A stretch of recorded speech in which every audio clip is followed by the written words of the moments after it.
It's Saturday. You know what that means. The Super Studios is back here once again, covering all things wrestling. Shout out to AEW fans. We celebrate another milestone. The second time this week, we go elite for Saturday night. It's all right to celebrate a fight as we celebrate the 100th episode of AEW Collision. Welcome to the discussion. Hello, everybody, and welcome back here once again to the Super Reliable Studios. You know what this is. I am, of course, the simple man of the simple brand, forever grateful for all things wrestling. Damn it, my name is Noah Foster, bringing you in early to the shenanigans that are ahead tonight, to be hosted by me, as we cover AEW Collision 100. 100 shows of Collision, pretty much covering the scale of almost 2 years now, from the biggest matches, including the Bang Bang Gang versus FTR, to Continental Classic rollovers, to continuations and fallouts of storylines, women-wise, and so much more. Violent ladder matches based on family pride, including the likes of Andrade and Buddy Matthews, and of course, so many incredible other moments we have seen here on Saturday nights, sometimes Thursdays, etc., etc. But thank you all for tuning in. Please subscribe, comment, tell a friend if you want to dictate the conversation. Super chat or PayPal the passions. It truly is as simple as that. And also shout out to the GCW team of James Hebert and Walter Cruz. They'll be covering GCW. And as I said, I am not alone. Soon enough, I am to be joined by our Canadian friend, Ash. So stay tuned for more on that. But with that being said, and without further ado, to those that are tuning in, why don't we go ahead and get right into it and talk about what's ahead tonight, shall we? I'm going to go ahead and run down the order for you of things that are known so far, and then we'll break it down a little bit more. Again, tonight celebrates episode 100 for Collision. We have Max Caster once again seeing who could survive, the best wrestler alive, to say the least. We have the Outrunners taking on the FTR. We have Kyle Fletcher taking on Daniel Garcia, an 8-star all-woman tag team match, all-star, 8-woman tag. No doubt you'll see all 8 of these faces in the discussion when it comes to the Casino Gauntlet match next weekend at All In that we'll be covering. Lucha Libre action galore, the conglomerate with Mistico, Hologram, Mark Briscoe taking on RPG Vite and Hechicero, the Alchemist from CMLL. Triple threat action with tag team title applications on Nick Wayne and Kevin Knightsmeyer as they take on the Hurt Syndicates. Standard of Excellence, Shelton Benjamin. Adam Cole Bebe has a story for us tonight, so we'll have Storytime with the TNT champion. And we also have Boogie with Willow Nightingale, who will be in action tonight. So much more, along with all that to come tonight on AEW Collision 100. So before we get into things, I would love to know some of y'all's thoughts when it comes to your Saturday night. Have they been all right for a fight? What are some of your fondest memories, matches, moments, takeaways, main events, big openers when it comes to Collision, whether live or watched? I mean, I've seen Chris Statlander versus Sky Blue, for example, live for the TBS championship one time. Brian Danielson, FTR, Culp, of course, taking on the likes of MJF and his cronies. MJF versus Kenny Omega, of course, happened on Collision, where MJF became the longest reigning AEW World Champion. And speaking of Canadian, she's yours, she's mine, she's our Canadian friend, Ash. Hello, Ash. How are you this evening as we celebrate 100 episodes of AEW Collision? I'm doing very well. It's already been 100 already. Right? Here's to 100 more, hopefully. Let's keep it going. Hey, let's cheers to that, pal. So I was just talking about some of the moments in Collision history. What are some of your moments or matches from Collision before we talk about what's ahead tonight? So I haven't watched Collision from the beginning, but from what I've noticed, that AEW Collision is very tag team heavy, and especially on the Twitter spaces I partake in, a lot of people always bring up the Bullet Club Gold versus FTR 2 out of 3 falls match, which I have yet to check out, but it sounds like it's very good. If everyone's saying it, even WWE fans themselves who don't normally watch AEW say it's good. That's saying something. I know. Something. Shout out to Steve TNA. We're making a positive impact here. Now, again, we look at all things wrestling. It is still to this day one of my top 5 favorite Collision matches of all time. 2 out of 3 falls, and it nearly took an hour of, might I add, TV broadcast to do it. So, yeah, you owe it to yourself. You're a fan. Guns up or top guys. Either way, you definitely owe it to yourself to go check out that match. And, of course, you all can check out that match as well, along with the feed tonight, as we will be, of course, using Max, the service. So again, if you want to stay tuned with us, please follow it on your local provider on TNT or on Max at the top of the hour. So let's go ahead and talk a little bit more about this. And since we just talked about FTR, why don't we talk about the top guys with Big Stoke? I don't know what's big about him. But FTR looking to teach the Outrunners a lesson how you will never be top guys because you will never be FTR.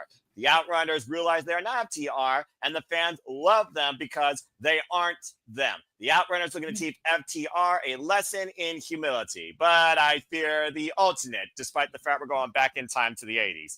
Ash, what do you think about this tag team grudge right here? Speaking of tag matches. I love the contrast of styles here. You got the no-nonsense, serious FTR versus the super fun, wild Outrunners. Let's freaking go! Yes. And I love Turbo Floyd and Truth Magnum, one of my favorites. And again, it's one of those things the Outrunners did. They got their own way. I mean, they may not be everybody's cup of tea, but the fans chose them. And in a way, FTR, they were chosen by the fans, but they turned their back on them. So it's one of those things where I just think this is just trying to feed FTR's ego. But it would really please me to see the Outrunners get the win tonight. It would be so freaking hilarious. Right. Hey, I will say this. They also did a good job holding their own against the Hurt Syndicate, they're called? The Hurt Syndicate, yes, of course. Outrunners challenge the Hurt Syndicate for the AEW Tag Team Championship. They hurt people back at Revolution. And they earned that opportunity, of course, beating our tag teams. You talk about being tag team heavy when you think about Gates of Agony, Big Bill, and Brian Keith. Speaking of other tag teams, the Tag Team Championships and the Hurt Syndicate, let's go ahead and talk about this match where we got, of course, Jet Speed and whatever they got left for their ribs. Kevin Knight, I guess his spirit is stronger than his body. But also, of course, Nick Wayne and Christian Cage have aspirations to be the first father-son tag team to be the AEW Tag Team Champions. Taking on the standard of excellence himself, Shelton Benjamin of the Hurt Syndicate, while the Hurt Syndicate do not have opponents yet for All In for the AEW Tag Team Championships. How many times has MVP crawled about where are those teams that want to try and hurt us? And when Jet Speed tried, they got hurt. Not once, not twice, but 3 damn times in one night. And he still wants more. So, again, what do you think about this? This is an interesting 3-way match, but I'm thinking I'm thinking is possible that sure, like we got like Jet Speed possibly going up against the Hurt Syndicate. However, do you think if someone pins Nick Wayne, they're next in line for that ROH title? Well, it's ironic that you say that because Nick Wayne does have a pinfall loss against the man that got him into wrestling, that knows him better than himself, Kevin Knight, during the Best of Super Junior. So he's already pinned the Ring of Honor Television Champion. So for Nick Wayne, is it more about Christian Cage's itinerary, or is it more about Nick Wayne's getting a win back on Kevin Knight? Does he want the tag titles as bad as Christian Cage, or does he maybe want that win back against Kevin Knight one-on-one for the title he already has? So I think you might have polarizing storylines here, and obviously everyone's going to want to work against the Hurt Syndicate because they hurt people, and there's no doubt I think the numbers are going to come into play before, if not after, because of course triple threats, there are no disqualifications. Yeah, so we got the patriarchy possibly getting involved, same with the other members of the Hurt Syndicate themselves. And Speedball might be another fellow Canadian, of course, if he is actually able to walk and breathe. Right. But yeah, I feel like it has to be setting up one way or another. I can see this literally just becoming an all-out warfare. I mean, again, collision, we collide. We're 1 week away. We're literally 1 week away. Can you believe that? Before we go all in. That is next weekend, my friend. Wait, where has the time gone? Like it's like it's just like right, it just crept up on us real fast. Well, that being said, I think this actually leads to a triple threat because somehow I see us literally having all-out trios warfare for the tag team championships because you need more than one team if you're going to try and hurt the Hurt Syndicate, I think, at this point. Numbers don't lie. Exactly. You need that numbers game, especially for a team that's super powerful and know how to use the numbers to their advantage as well. Yeah, and again, Bobby Lashley and Shelton Benjamin, it looks like they literally have had a time capsule where they become stronger and better than ever, if I'm being perfectly honest. Speaking of time, Are you ready for story time with Adam Cole, baby? Because he will give us a story tonight. The TNT champion will speak, of course, coming off a great defense against the Walking Women, another great Canadian, Josh Alexander. But we know he has not, keyword not, finished his bad beef with Kyle Fletcher when the family got in and threw that match out, turned to disqualification. Was Kyle Fletcher able to survive? Would Adam Cole pin him at the time? We still do not know. But could we know possibly next Saturday night? What do you think comes from this story?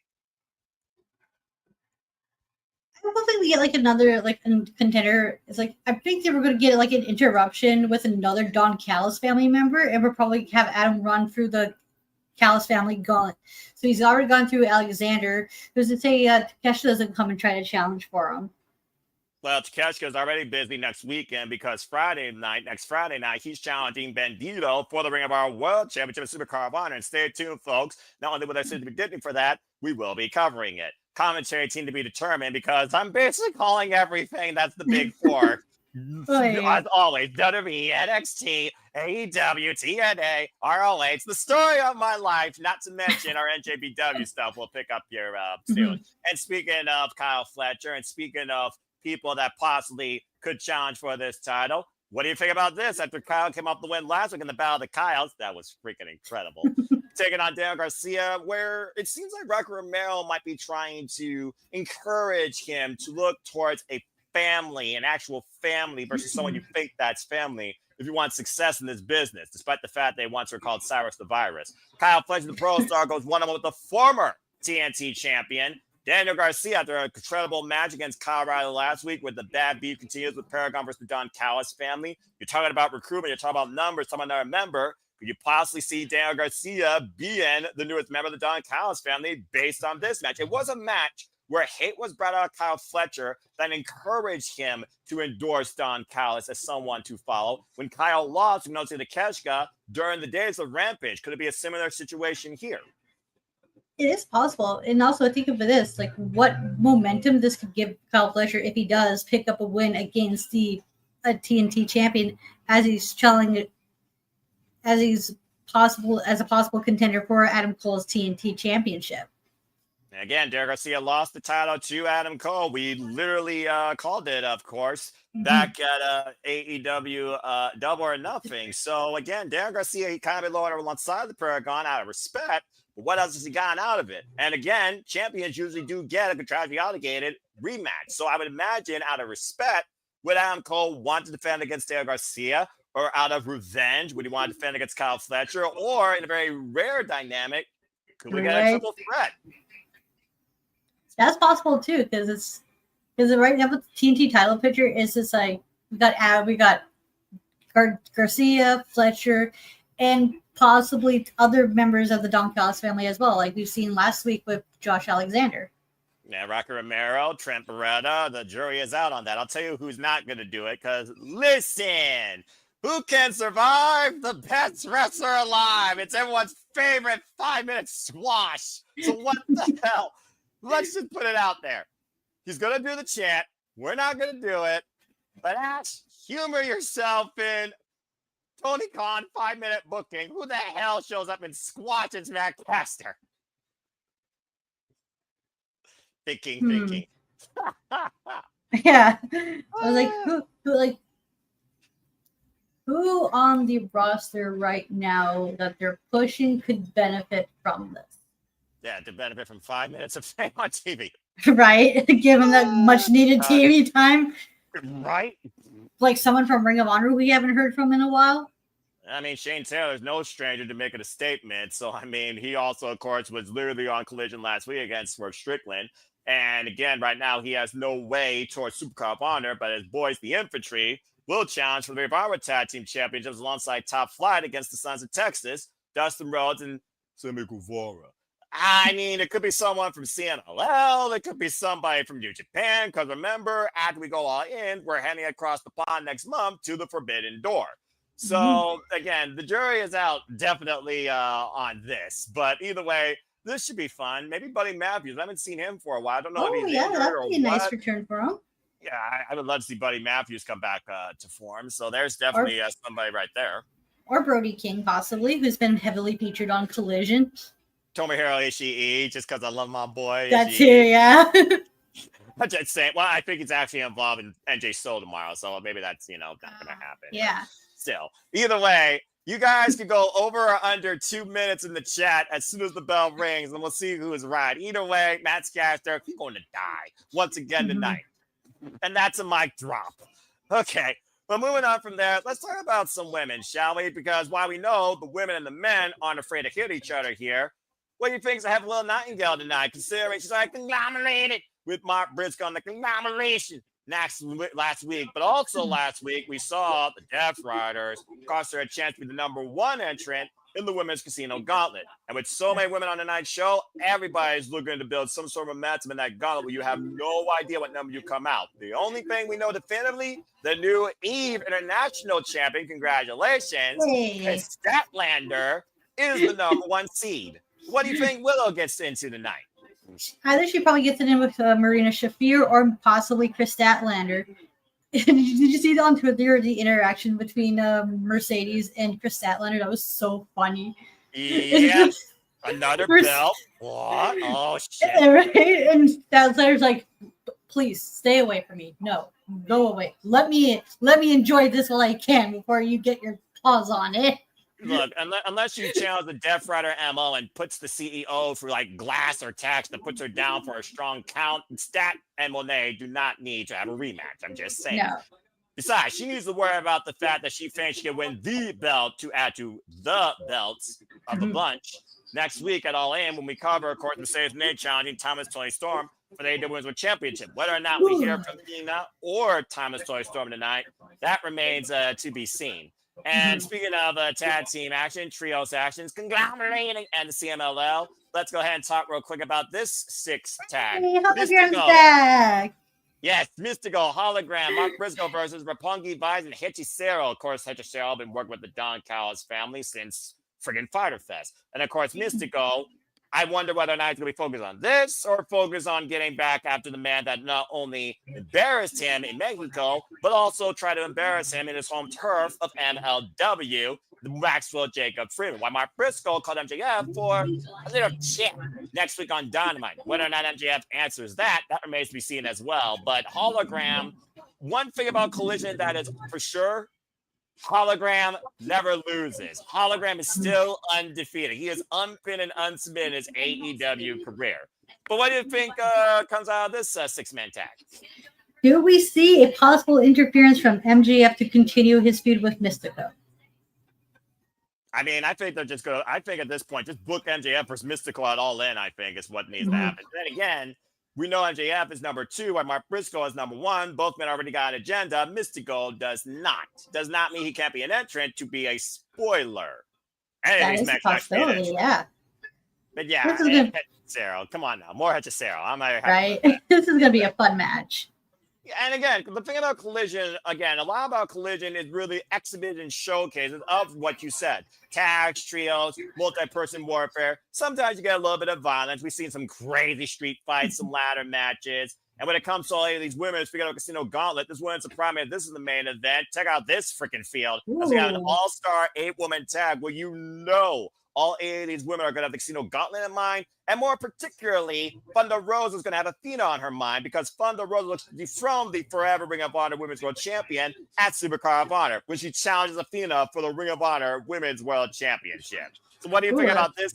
Who goes into next week's Casino Gauntlet with some momentum, not knowing their spot? Or maybe potentially build something up towards the rumored AEW Women's Tag Team Championships. TayJay was very vocal. Tamela was very vocal with Denise Salcedo, where she's got to be back, but she would love her if Anna were the inaugural champs. If that becomes a thing. Actually, see, I'm mixed on this because we have like a bunch of tag teams for the division, but at the same time, it was like with the singles, like can they book it consistent enough? Because right now, they're having a hard time with the singles side of things, and with Tony and Mercedes right now.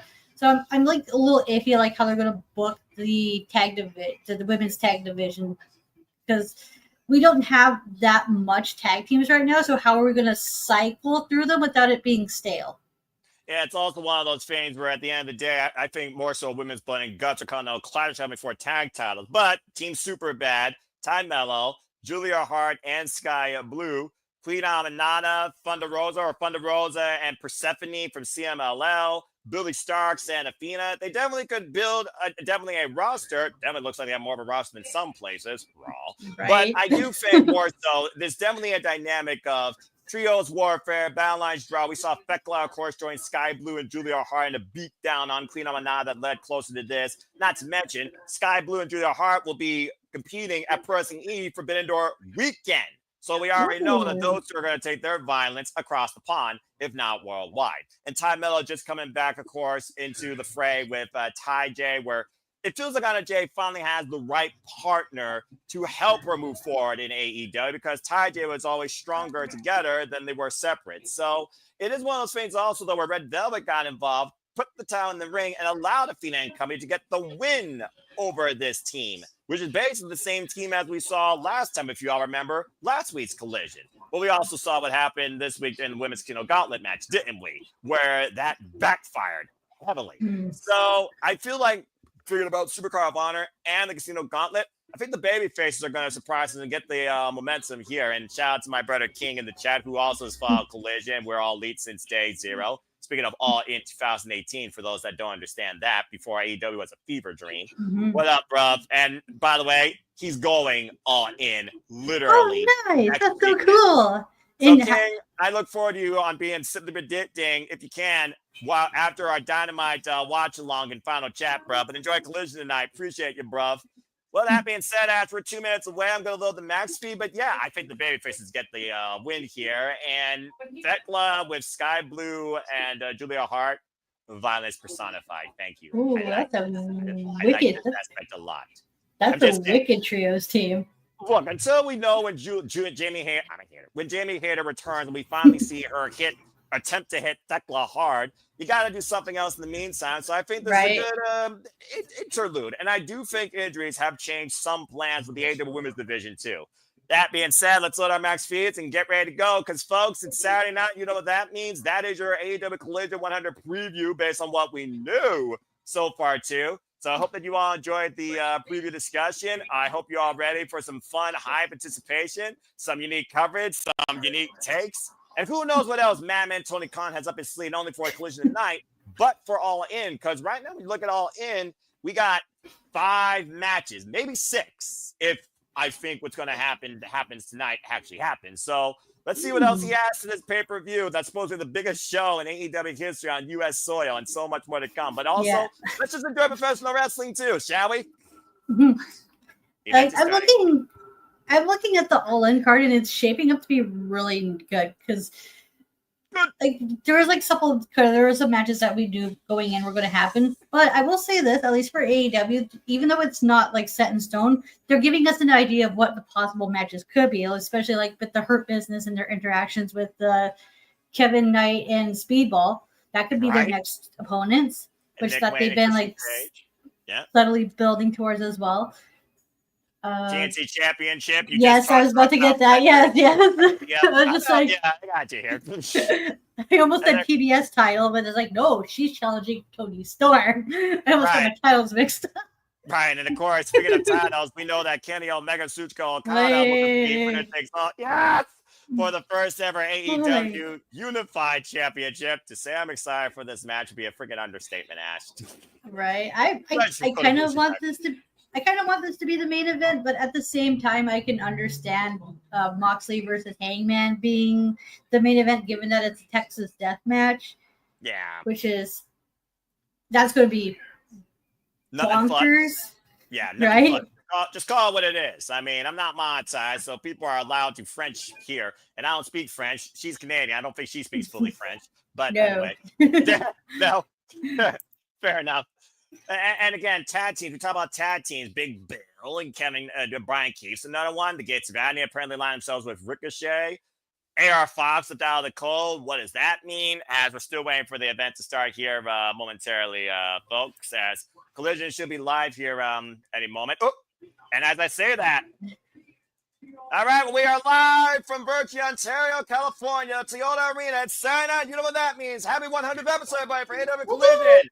That's Adam Cole, baby. Opens the show, the current TNT champion, representing the Paragon, and welcome in once again to the Sip Live Studios, live watch-along coverage. I'm Noah Foster, along with our Canadian friend, Ash. We say that simply because she's Canadian, but also she truly is a friend. We love her here. And shout out to all of you in the chat. Thank you for tuning in. Please subscribe, comment, tell a friend, subscribe.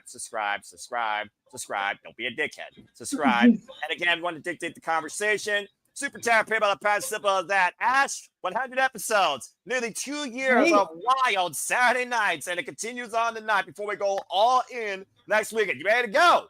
Hell yeah. I'm surprised it's actually showing up on cable. That's right. I'm watching on cable because Max is still not available in Canada. Fuck television. Accurate. Fair enough. Well, hey, now we got both sides. Hey, you might literally take over doing picture in picture. So enjoy, folks. It's right now. We get ready for story time with, wait for it. Adam Cole, baby! Are you ahead? Because I haven't got there yet. On my end. Let me know when you see it. That's why I did it. There it is. There we go. Now we're on ahead. You know, it happens. All right, let's see. Adam Cole grabbing a microphone. Let's see what's on the TNT champion's mind, shall we? It's story time, Ash. I like a story.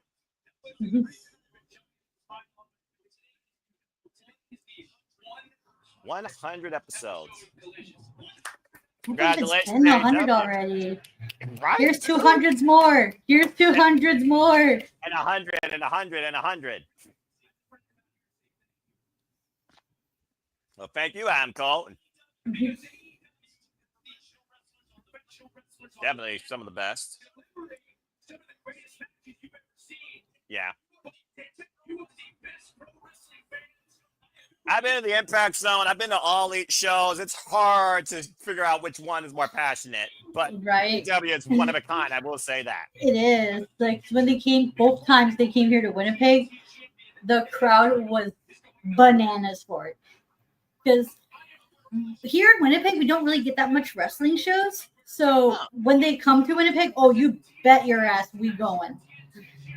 Anytime AEW is in Cleveland, I've gone there 4 times now. I'm going, and next month they're back in Cleveland. Your boy's going to be all elite once again for the 5th time in Cleveland, Ohio. Nice. I've seen everything from Adam Cole versus Orange Cassidy and Lights Out, Camille versus Chris Statlander, Britt Baker DMD's AEW Women's Championship Celebration, Danhausen's debut, Bobby Lashley's debut, and Trios tournaments happen. And speaking of championships and moments, it looks like Adam Cole is ready to show why he's the face of TNT, but it looks like a former foe might be stepping up to the call once again. Here comes the protostar, Kyle Fletcher. Oh, boy. You and I talked about how this match was possibly going to be made official. We might get our answer now. Huge milestone. Huge. Got it. And of course, great run on TNT. 3 successful defenses. God damn, do I love Kyle Fletcher's accent. He's Australian. Mm-hmm. Of course, he also... Yeah. Specifically from New South Wales. That's where that dialect's from. I'm about to say, like, different parts of Canada, Japan. I figured Australia has different unique, like, accents, like the U.S. I mean, I'm from the Midwest, but, you know, right here in Toledo, Ohio. Of course, let's not forget, Adam Cole did main event the first ever All-In against MJF for the AEW World Championship. Which you can see on YouTube if you'd like. Yes, the match in full, or see the whole show on Max. And of course, they bring up our tag team champions. Oh, that's right. Who they beat for those titles? You and your boy Mark Davis. Aussie Open.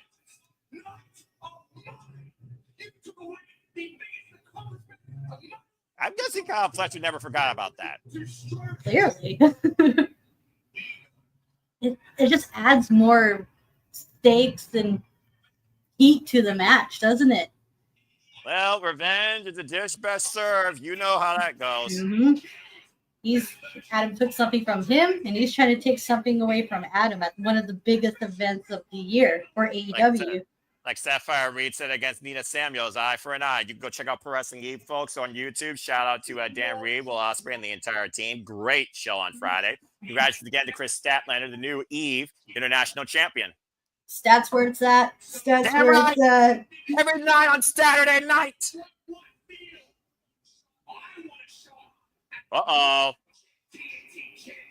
I think Fletcher is calling his shot. Ash. I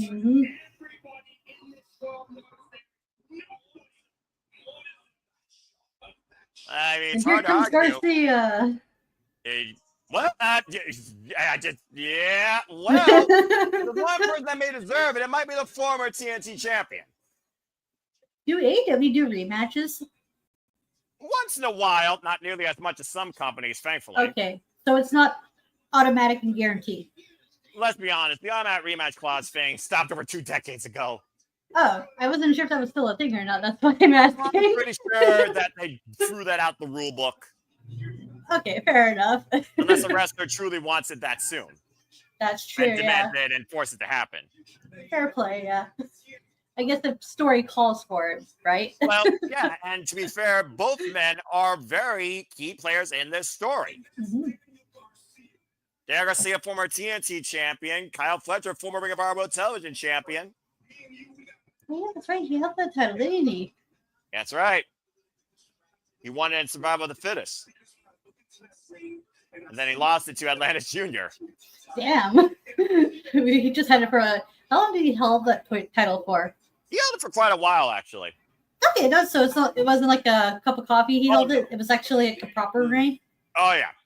Oh, nice. Good for him. I have a hard time keeping up with Ring of Honor. As you can tell. Yeah, it's all good. I got you, Ash. Thank you. Again, I've watched Ring of Honor and AEW religiously, if I'm going to use the word, because I watch all things wrestling. I have no idea how you make the time for it, because I'm only juggling 4 wrestling balls right now. And the way is the simple man. Watch highlights of WWE and watch AEW, TNA, ROH when you can, and then on downtime, Stardom, New Japan, and Pro Wrestling Eve. And Prestige. Don't forget about Prestige. Indeed. And HOG and GCW. What? Wait, whoa.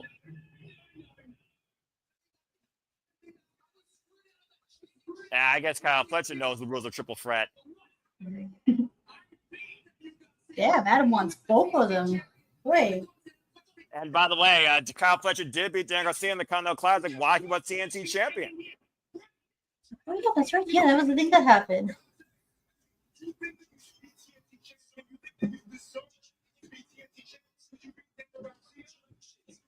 I mean, Fletcher's not wrong.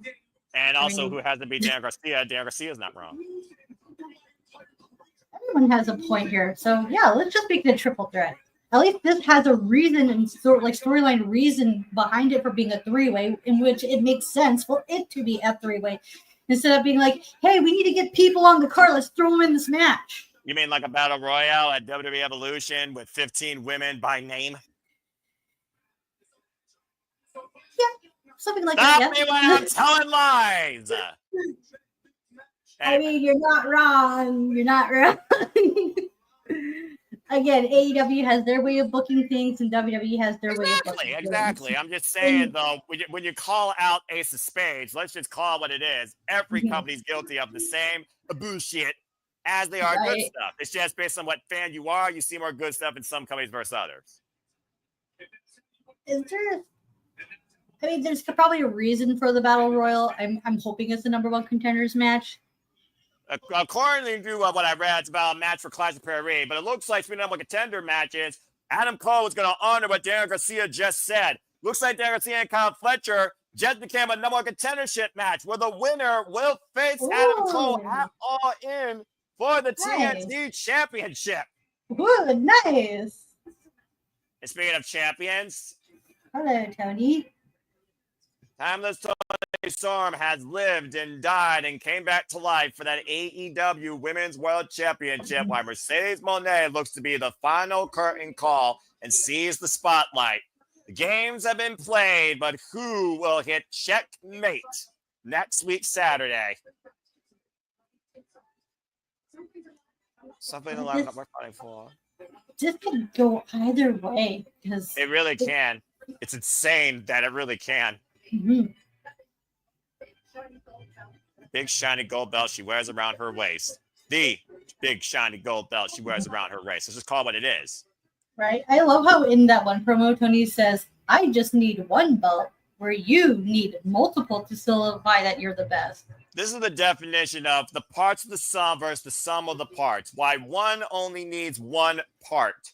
The other one needs every part to feel timeless. Well, Ash, again, next week, Tony Storm, Mercedes Moné, AEW Women's World Championship at All In. But for now, let's take care of business, because here comes the Hurt Syndicates. Shelton and Benjamin, time for a triple threat match. I love this theme, by the way. Legit banger. Right. Time for opening contest. Arcady, take it away. Interesting. So far, only Shelton Benjamin, escorted by MVP. The standard of excellence. This stable has been dominant in the tag division in almost every company they've been in, which is a rare feature nowadays. And so far, Shelton Benjamin's tag record is 10-0. Wow, he's on an undefeated streak right now. That's pretty sweet. As a tag player, yes, let's not forget a single star. As I saw live, he lost to Swerve Strickland last year at Fright Night Dynamite, where, of course, we saw the debut of Bobby Lashley. Then we saw his run during the Continental Classic. But ever since winning that strap, he has not lost a match. Uh-oh. And here comes one of the youngest stars in AEW. Speaking of bright, promising aspects of the future, the prodigy Nick Wayne. And to your point, here comes Mama Wayne and Kip Sabian, Patriarchy. Current Ring of Honor World Television Champion, of course, who beat Commander for that title on Collision, literally prior to leaving for the Best Super Juniors. That was a really good match. And I was like, I like Commander. I'm going to see more of them. And then it got me thinking, wow, maybe Nick Wayne might be something to look out, or someone to look out for in the tournament that I unfortunately wasn't able to catch up on.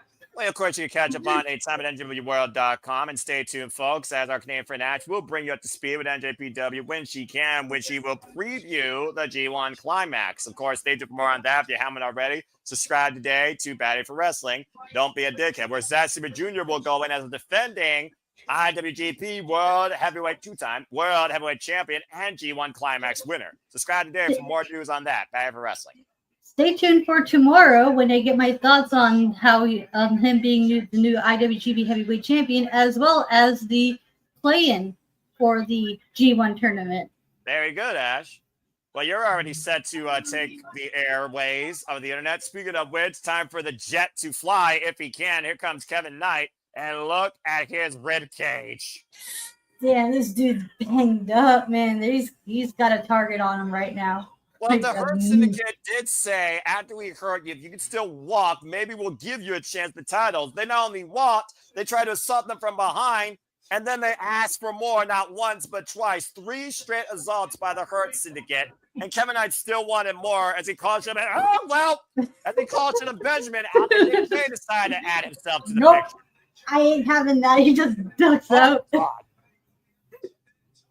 And again, folks, you'll be part of the conversation. Hashtag AEW Collision the Actor. Hashtag AEW Collision 100. Safet, good to see you again. Good to see King. Good to see Nestor. I want to give a shout out again to Walter Cruz and Jane Tieber who are covering GCW. Drop kick on the simulcast tonight. And stay tuned straight after Collision for the weekly moderated Conversation Wrestling Madness, known as the Saturday Shenanigans, hosted by me.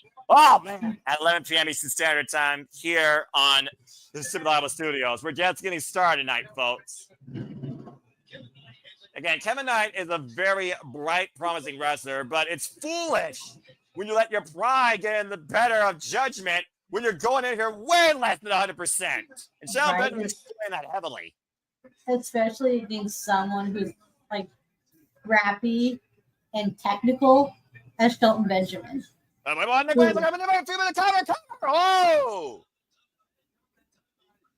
You want to talk about scrappy and you want to talk about underhanded. Let's not forget who Nick Wayne's quote-unquote father is, Christian Cage. Handspring. Uh-oh. Got off the ropes. Now shit. Oh, dear Lord. Oh, God. With Shelton Benjamin tossing Nick Wayne like a bad habit. Of course, we got Mudder Wayne and illegitimate adopted son Kip Sabian in Nick Wayne's corner. Christian Cage absent, ironically.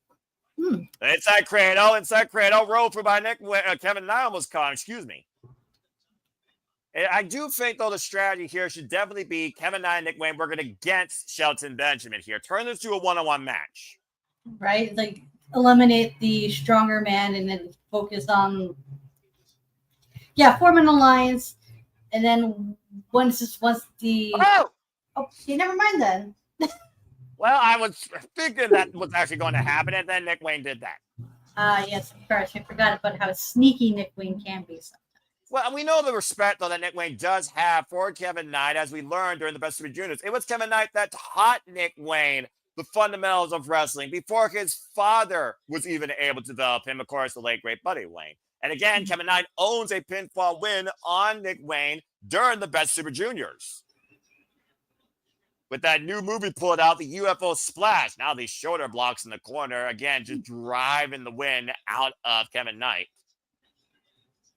And this triple threat match will continue on Collision, folks. Stay tuned with us. You won't miss a moment of the action, thanks to Ash. But for me, fuck television.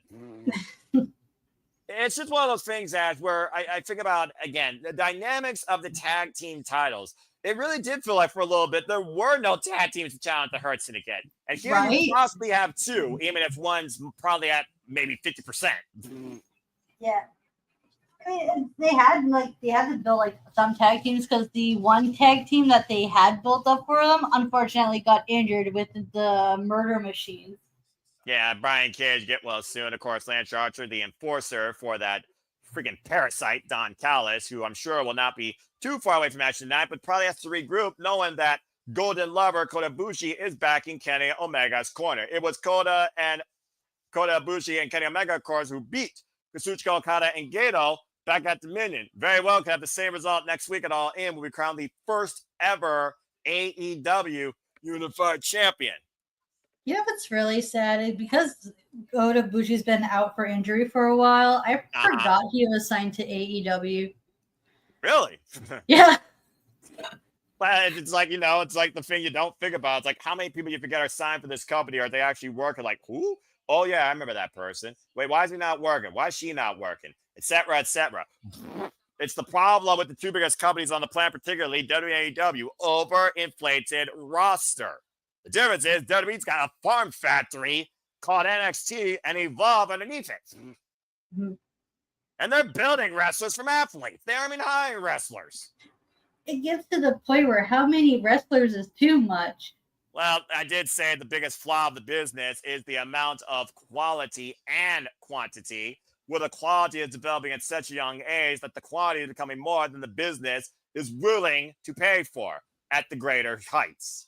Mm-hmm.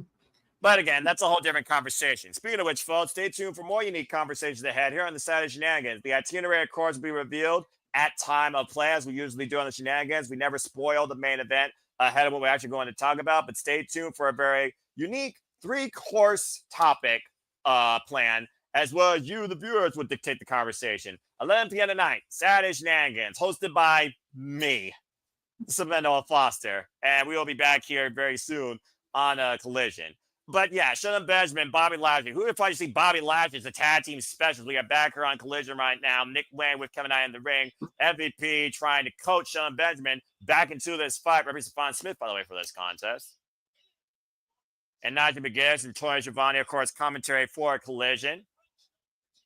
Looking at two of the brightest stars in AEW. One of the youngest and one with the highest hops. Eat your heart out, LeBron James. Of course, we're in California. I mean, maybe I should talk more about Mamba, Kobe Bryant. Oh, my God! Boy, you see the height on that. Good Lord, for good flyer miles there. Tilt-a-whirl power slam by Shelton Benjamin and Nick Wayne. Just like that, the Hurts again takes control. Here's the cover. Gets a 2 count. And now Nick Wayne stays with it. MVP, you hear what MVP is saying? That's a child. He shouldn't be in the ring with you. Technically, he's not fully grown. I guess he's not 21, but still. Over 18. Oh, wait a minute. Shoulders down. Whoa, 2 count. Oh, watch Kevin Knight, though. The sunset that springboard. The cover. 2. Nick Wayne in the back door. Perfect cover. 2. Did he get it? Oh, man. My God. What a beautiful sequence we just witnessed there. And all 3 men, but chance for the win. Double super kick to Shelton Benjamin, jacking his jawline. And MVP does not seem happy. Oh, God, what a collision. Nick Wayne, Kevin Knight, all 3 men down. But Wayne looking on, probably a little bit stressed. Who do you think that collision hurt more, Wayne or Knight? I mean, when you're going in with a bad rib cage, everything hurts. Period. Point blank. Simple. There's no freaking equal to that. Of course, Kevin Knight, though, is disciplined in the New Japan Dojo, so you know what conditioning is when it comes to your ribs and your neck. Back and forth, Nick Wayne and Kevin Knight go. Nick Wayne the roll. Oh, it's a super kick. And Kevin Knight right now fired up. Jet to fly, looking to soar high tonight. Sends Shelton Benjamin, who catches him up and over. Good Lord! What a display of power there. Just like catches him and just whoosh, like freaking yeeted him. Yeah, just literally yeeted Nick Wayne into Kevin Knight. Shelton Benjamin, Scott, and Kevin Knight. Oh, dear God. Oh, man. Released German by the former all-collegiate athlete from Minnesota. And now Kevin Knight goes for the ride. And right now, Shelton Benjamin is putting on a hurt clinic with his German suplexes. I don't think Kevin Knight wanted to be booked on this flight, Ash. Oh! No, not at all. Good God. It's the pure athleticism of Shelton Benjamin like that makes me question WWE, why the fuck did you undermine this man? Oh! I would not be able to tell you if I could, no. Well, it's like the Tootsie Pop question. The world may never know. Rising knee strikes in respective corners by Shelton Benjamin, who's in complete control of this triple threat. Pretty much just pick your target. Picking Kevin Knight, low bridge though. Kevin Knight sends Benjamin on the apron. Big forearm, drives Shelton Benjamin down the floor. Nick Wayne up and over! Wow. Tope con hilo, whether out of pure innovation or just desperation. Springboard double clothesline by Kevin Knight, wiping out Nick Wayne and Shelton Benjamin on the floor. And that played out all the stops where, again, to your point, Ash, this could very well lead Jet Speed to finally challenging for the AEW Tag Team Champions. Look at this replay. Good grief. Launch. And Nick Wayne right now isolated Kevin Knight rolling in. Oh, code red cover! Oh, no!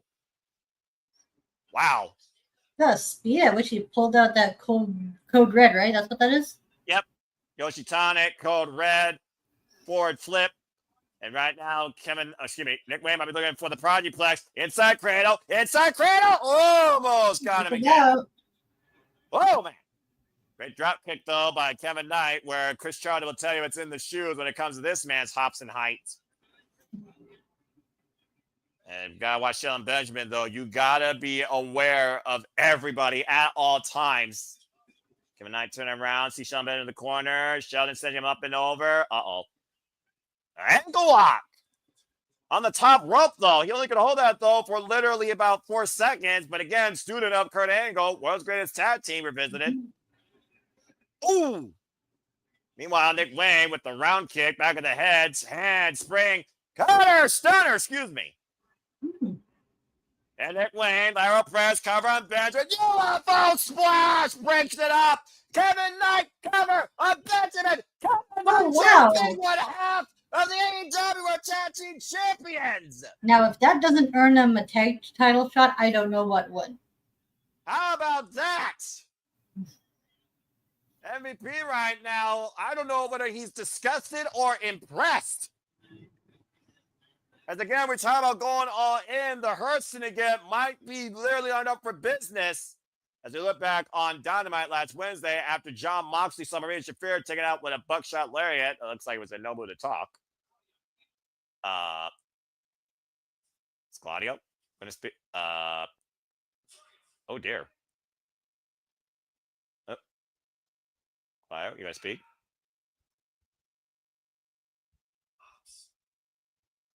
Pops. I'm not gonna scream.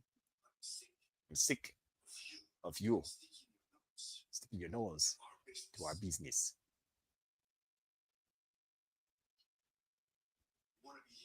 You want to be heroes? I give you the opportunity to prove that you are heroes. I don't speak that language. Man that speaks 6 different languages. Right?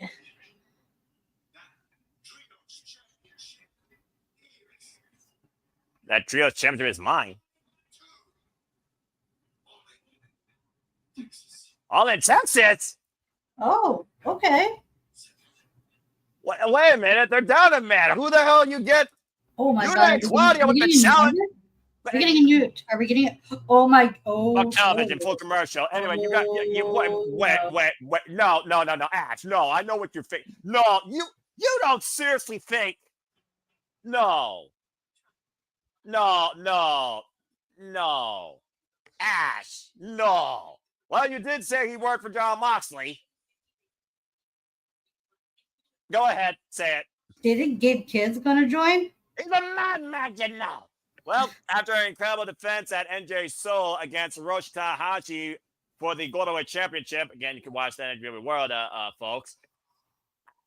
It does seem like the most logical option, as again, the Death Riders were left speechless, and Claudio is hell bent, simply put, on getting back to Trios Championship. So I think we might have a Trios Championship match just made for All In. Mm-hmm. Bloody hell, indeed. And I'm not British, by the way. Well, first off, let's just go ahead and regather ourselves here after that. Also, great match, by the way, with Shelton Benjamin, Nick Wayne, and Kevin Knight. Again, Kevin Knight, he pulled it out. UFO splash, and he pinned Shelton Benjamin. So there sets up our tag match for All In. It's got to. What else does Jet Speed need to prove to MVP that they deserve to fight for the tag team championships? At this point, nothing's going to stop them unless they can't breathe. Right? Or if they're not to be all morbid. Well, I mean, at the end of the day, if Bobby Lashley gets his hands on Kevin Knight and Speed My Belly and put the Hurt Lock on them, the jury is out. But right. yeah, as far as the Death Riders go, of course, I want to give a shout out to those that tune in to our coverage of AEW Dynamite 300. Thank you all once again. As we saw, Heyman and Page showed that he's willing to do what it takes, why Jon Moxley thinks he's unwilling to do what it takes. When he buckshot lariat, Marina Shafir, I tell you, that's one tough bitch. But right. That's the crazy thing about Hangman is that if he needs to, he'll go to that dark place, as evident of when he won the Owen Hart tournament. Yeah, and again, we saw ghosts of his past literally getting involved during the match with Will Ospreay that helped him towards that win. Not to mention, he's only lost one Texas Death Match his AEW career. And folks, in case you don't know, this match is now officially a Texas Death Match. This will be Hangman's last stand, or his redemption, or in Jon Moxley's own promise, burial. Mm-hmm. And I think if I'm not mistaken, the last time these two had a Texas Death Match, Hangman went over. Correct, at Revolution. You all can actually watch that match in full right now for free on YouTube. Ghost Riders in the Sky, the man in black, clad looking, seeing nothing but red. Literally hung Moxley with a steel chain, which is ironic because Jon Moxley's been using that lately to hang Heyman and Page. So again, who truly has the other trump card? We'll find out next weekend. But in the meantime, you ready to man up? Because we're back on Collision. Time for some trios action with the conglomeration. Speaking of madmen, here's Mark Briscoe. This might be my favorite madman in the business, though. This man could speak every week. I would listen to this man in a promo. Speaking of which, he called out Maxwell Jacob Freeman at his kosher pickle for a chat next week, Wednesday on Dynamite. Aubrey Evers, the official for this contest. And of course, we also know that Mark Briscoe will be number 1. MJF will be number 2 in the men's gauntlet match next weekend, where the winner will get a guaranteed world title shot. Ooh, that's going to be fun. But this is always fun when this man's on the screen. Engage, the undefeated wrestler on Collision. Engage AEW's Hologram. Seeing this man live is a spectacle. And Hologram, of course, coming back from injury, was originally supposed to compete in the Continental Classic last year, but was unable to. Since coming back, his record has now grown to 26-0. That is an impressive win streak. And again, you don't know, you might see this man at the Casino Gauntlet at any time as well. Hologram, while he's undefeated, has yet to hold gold in AEW.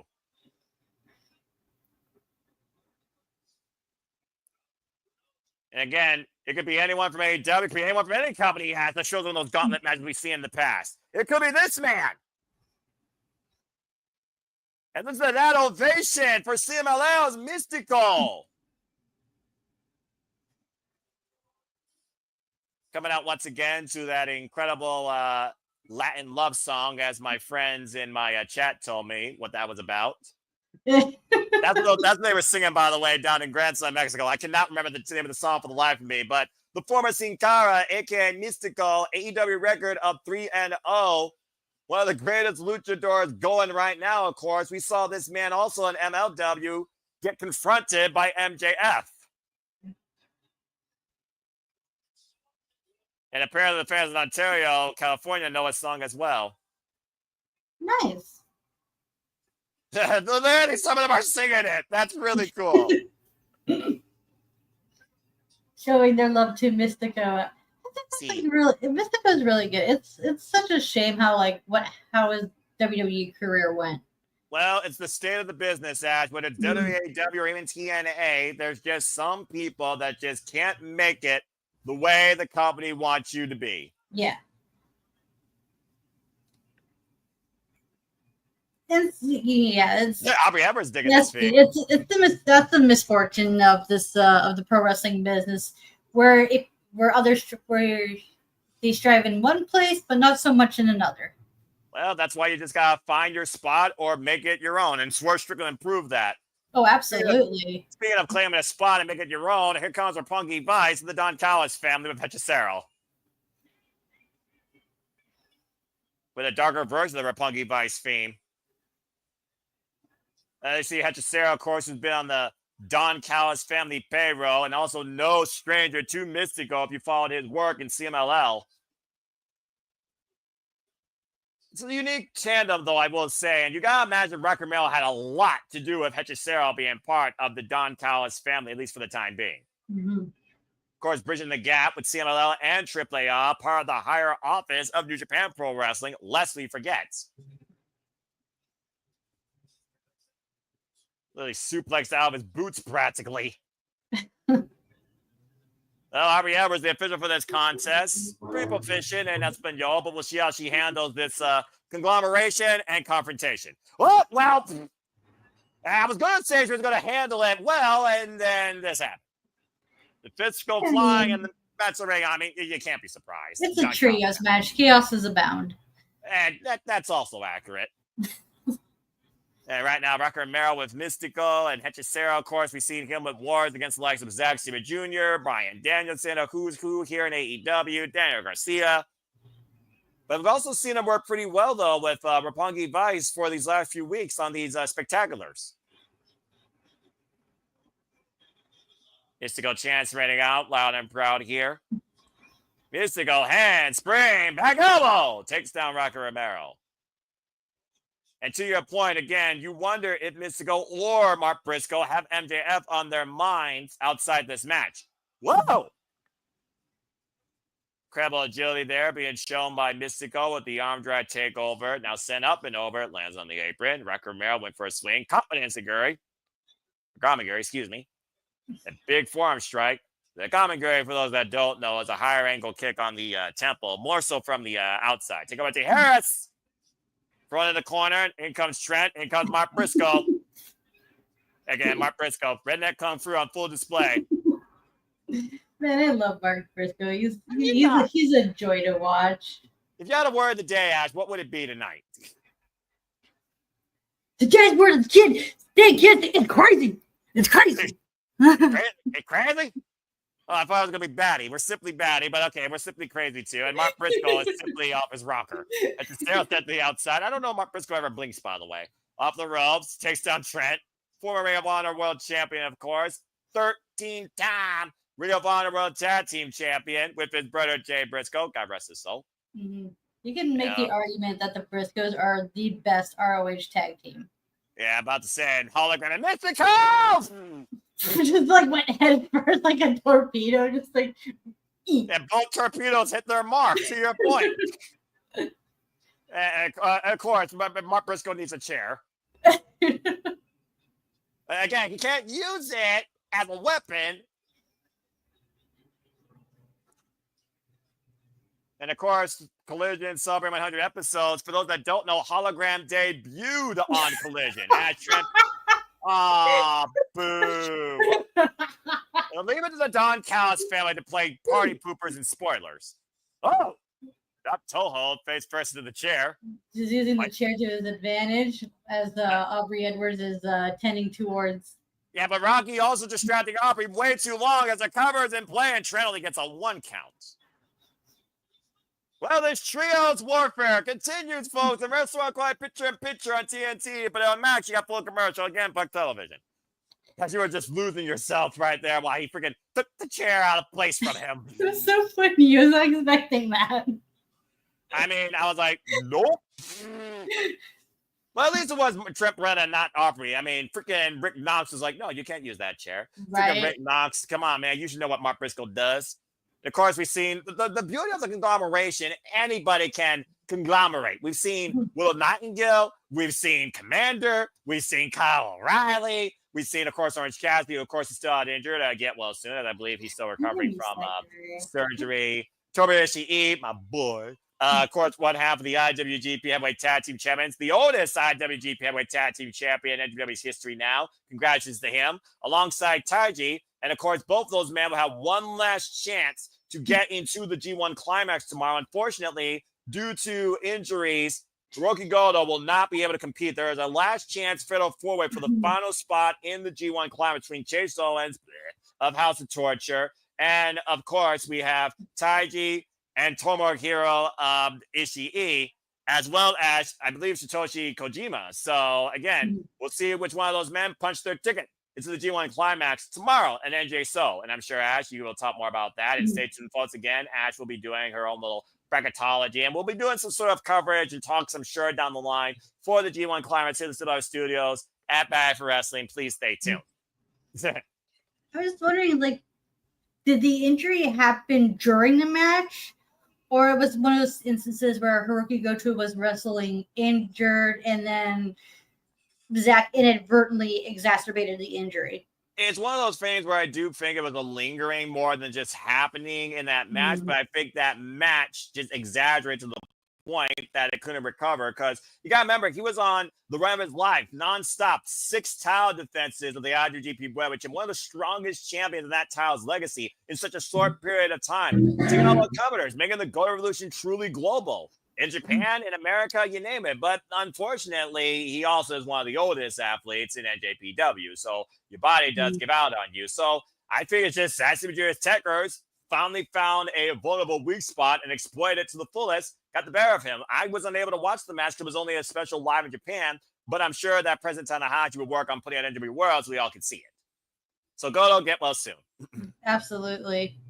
It's so funny, like, hearing people, like, mention, like, how, like, there were people speculating that the plan was to get Zach the title because they're like, oh, hey, Forbidden Doors in England. Let's have our IWGP Heavyweight Champion be an Englishman going into it, which I don't think that's the case. I'm guessing it was just like Goto was supposed to retain, but because of the freak accident happening, they had to, like, change plans abruptly on a whim. Well, speaking of changing plans, Hologram just changed plans. Whatever Hechicero was fans, we're back here on Collision. And of course, to your point, after we go all in next weekend, the next time AEW is on pay-per-view will be in the Forbidden Door. at the O2 Arena.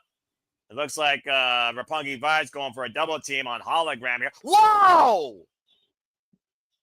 That was a nice modified destroyer there by Hologram or Poison Rana. Excuse me. Big front kick routes right Romero. And now Hechicero trying to trap Hologram. The hammer lock swing. Ooh. Ooh. Wait a second. Hologram escaped. From Hologram. Giving him a nice smash fly there. And he's going for the cover too. And Rocky breaks it up. The counter game hologram has is amazing. Yeah, no kidding. Hologram, by the way, debuted during the All In Arlington tour last year, by the way. Over 350 days ago, right here on Collision. Been probably the biggest Collision mainstay in the show's history. Case in point where he's undefeated. Of course, Collision has hosted so many incredible matches, particularly the Lucha Libre and the multi-team warfares we're seeing here. Great combination by Hechicero and the Roppongi Vice. Now I was about to say that great display of teamwork we were shown. Reverse monkey flip. What the hell? Into the armbar. And that armbar right now firmly in play, as you see here, as the arm extended, center of the ring.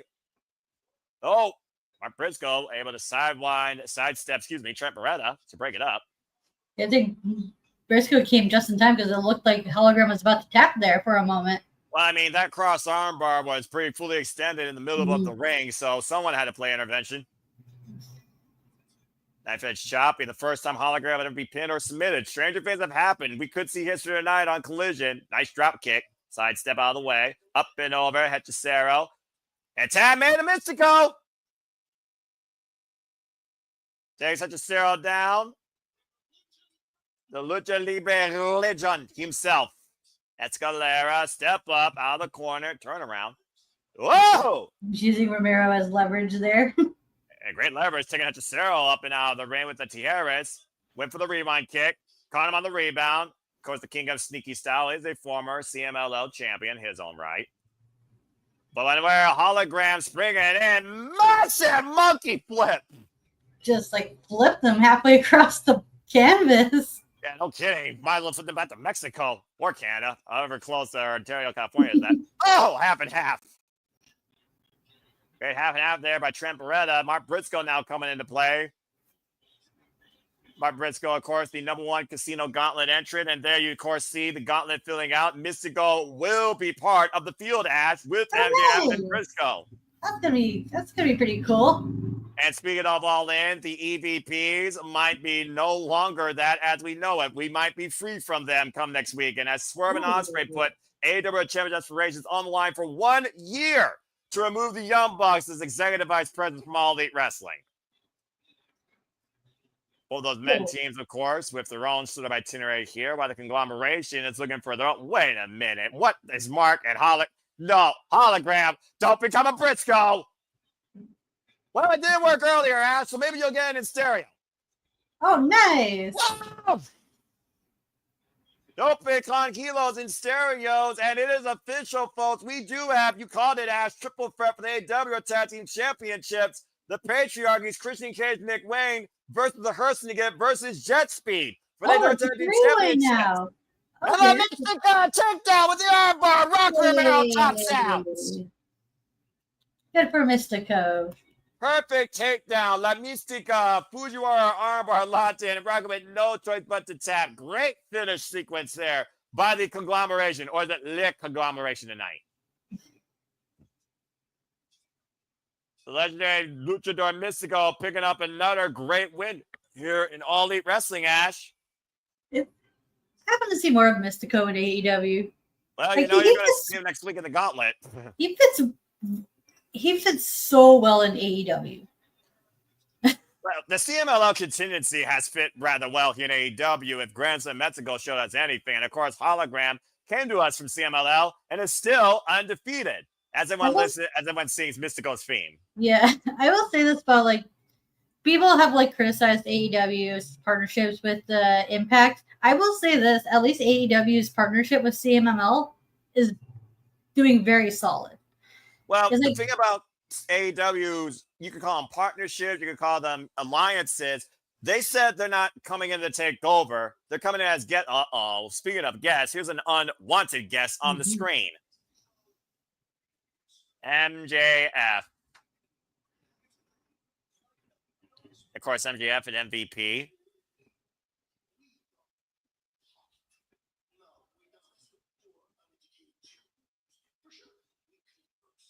We converse. Violence. You want to talk to me one-on-one?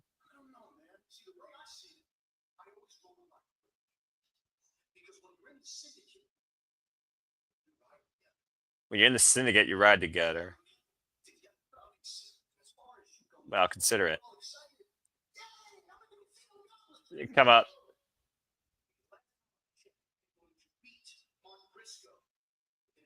Sounds like MJF says he's going to beat Mark Briscoe before Mistico gets a chance to beat him. Are they setting up an ROH match? Well, again, we know that the Casino Gauntlets could be anywhere from 2 to 21 at least. And you have 3 minutes before the next person comes out. At least number 3, that is.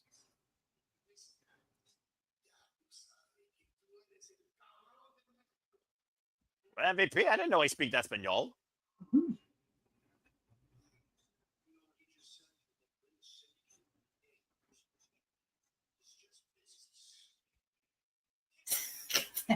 Mark Briscoe, kick my ass. That's a free statement that you can hear in any language and understand. Right. Anyway, that's a stand Mystico's theme.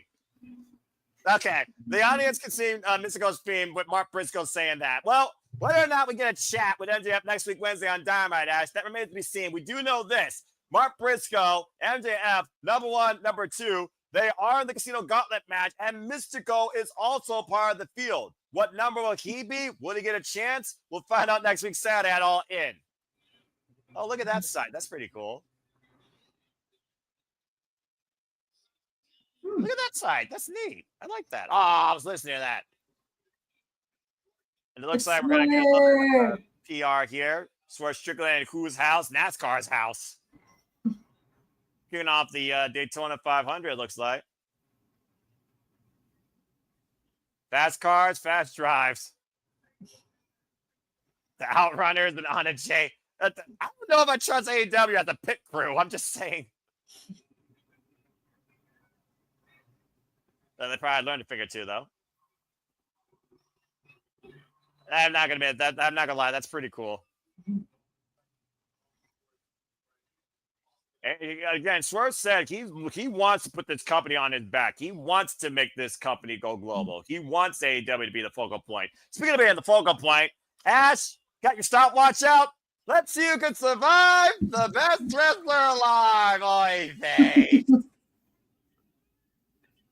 All right, folks, you know what to do. Put your names in the chat. Is it Gilbert? I can't believe I just said that. Is it Toriano? Is it Mr. Iguana? Is it the frat house? Stu Grayson? I don't know. I'm done. I can't think of other names. I've hurt my brain already.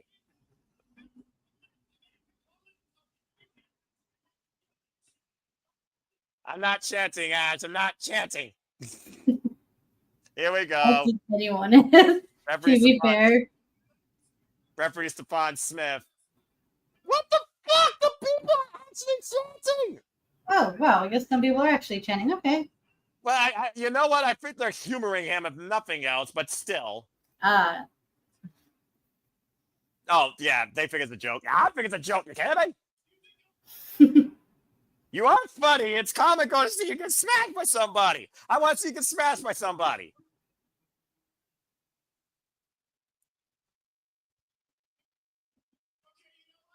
All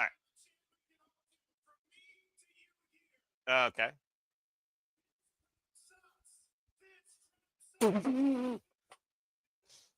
This crowd rocks.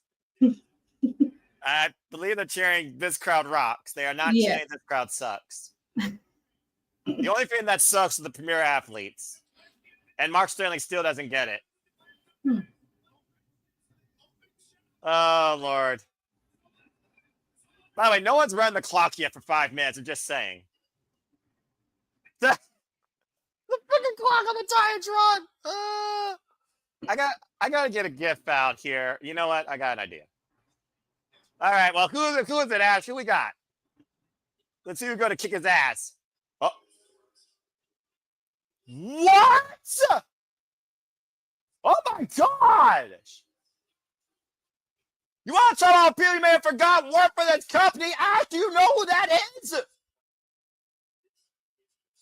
I do not, sadly. That's SoCal's own. Oh, that's Scorpio Sky. Yes, that's Scorpio Sky. Oh, shit. The name. Young Jeff, your boy's back on television. Oh, yeah, I forgot he was still signed with AEW. Former TNT champion. Oh, yeah, that's right. Oh, former AEW tag team champion. Yeah, they were the first one. Scorpio Sky. Wow, that's a pleasant surprise. Like, oh, shit. No kidding. And look, he's been training with top flying Christopher Daniels. Scorpio Sky is back. Nice. I love the Titantron. How about that?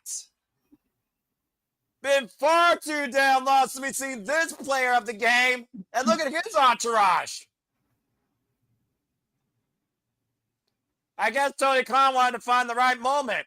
No better moment than your home turf, right? Right, and on the 100th episode of Collision, too, in fact. Previous face of TNT. It just works out perfect. Like, you cannot line this more perfectly. With a record of 32-8, Scorpio Sky is back. Well, he's not going to make it past 2 minutes. What a moment here. Oh, the bell rings are underway. To start your watch. Oh, look, there's a watch on the side, too, now. Nice. Yeah, you're right. There's the watch on the screen. Ash will be the timekeeper for you folks here. Scorpio Sky, by the way, folks, former member, of course, still member of SCU. We have honored 6-man tag team champs. Been far too damn long seeing this man on our screen. Yeah, we were just talking. Makes his return.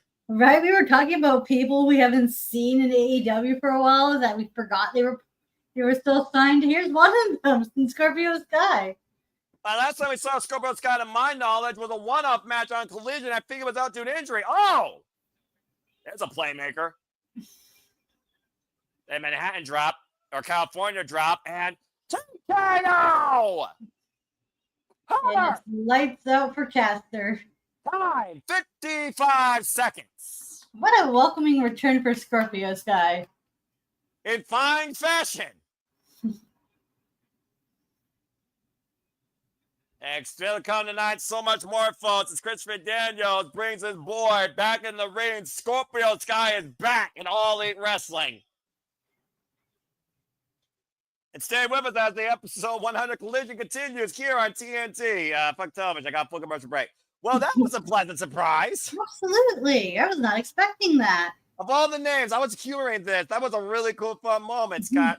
I do miss that theme, though. I miss, like, the jukebox and the hip-hop. Rap swap and hip-hop. Hip-hop could be okay, depending on what it is. But seriously, welcome back, Scorpio Sky. That was fucking awesome. Right? Well, as we are just about at the 1 hour mark, just to bring people up to speed, Scott Sky destroyed Max Caster in 55 seconds. We saw the conglomeration and Mistico, and people sing Mistico's theme. No, I'm not singing that.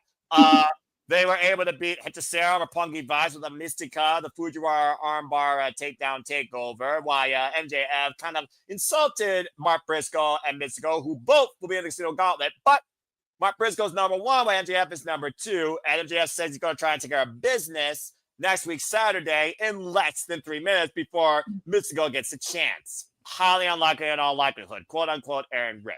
Mm-hmm. We, of course, also saw Adam Cole come out and congratulate us and AEW and just appreciate tonight as the episode 100 of Collision. But he also was looking to see who would be the next challenger for the team's championship. They're going to be a fighting champion. And 2 ghosts of his past both won a shot while he called for maybe a triple threat Kyle didn't want that. Dan Garcia also didn't want that. So now Dan Garcia and Kyle Fletcher will be a number one contenders match. The winner of that match will face Adam Cole next week at All In for the TNT Championship. And as you so eloquently booked, well done, in that triple threat with Shelton Benjamin, Nick Wayne, and Kevin Knight. Kevin Knight with the UFO splash to Nick Wayne's back, pinned Shelton Benjamin. The Hurt Syndicate had enough of both these teams' nonsense. So now the Hurt Syndicate will defend the AEW Tag Team Championships at All In a triple threat against the Patriarchies, Christian Cage and Nick Wayne, and Jet Speed, Speedball Mike Bailey, and Kevin Knight, despite the fact they are going in way less than 100%. That brings you up to speed so far on Collision. Of course, that's still to come.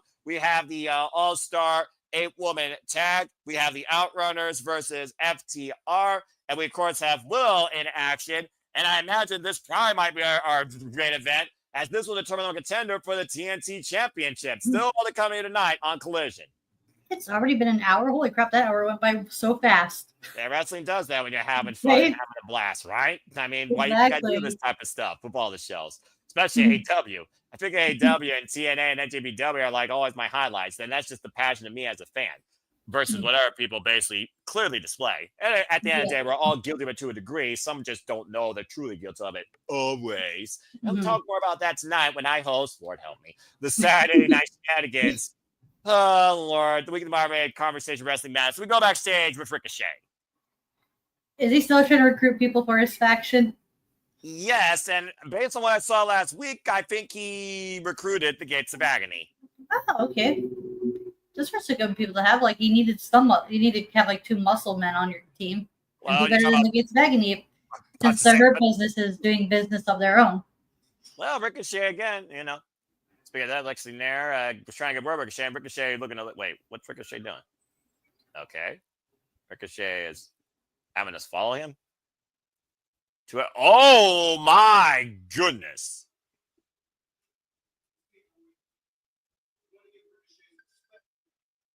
Well,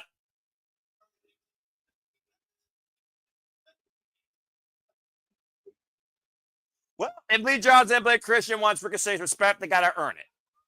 And I guess to earn it, you got to try and go for the Gates of Agony.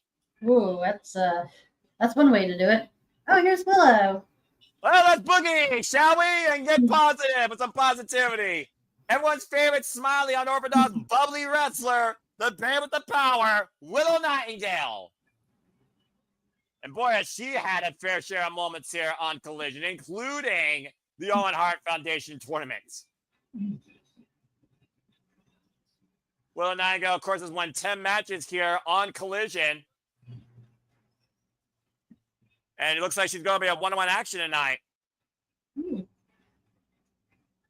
Like I said, previous Owen Hart Foundation Women's Tournament winner, previous face of TBS, previous NW Strong Women's Champion. Taking on Vipress. Good to see Vipress back here again.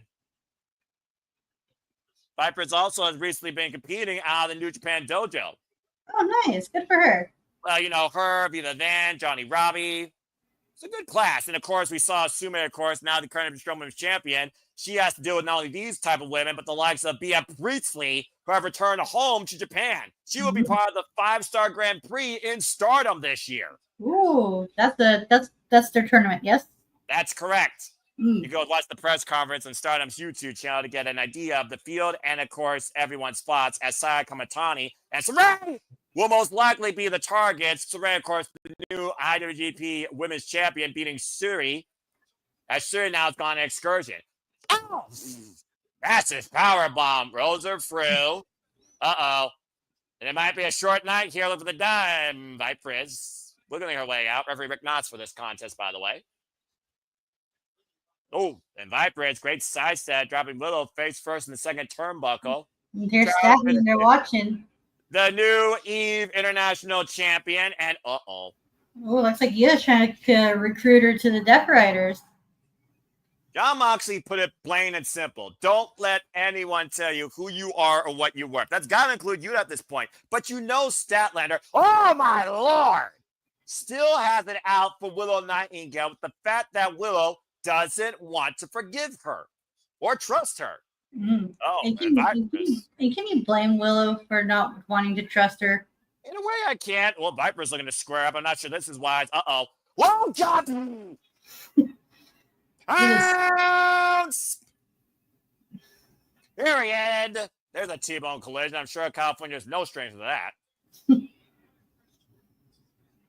And Big Viper might be heading back to the dojo. He has the babe with the power. Bomb! Planted two! That's a win for Willow. Willow has such a beautiful power bomb. It's so good to see. Yeah, I love the way she executes it as well, because it looks like it could finish a match. Yeah, again, which it does. the Dr. Wiley bomb, the gut wrench, sit out power bomb, and the backwards roll away as Willow Nightingale gets another win.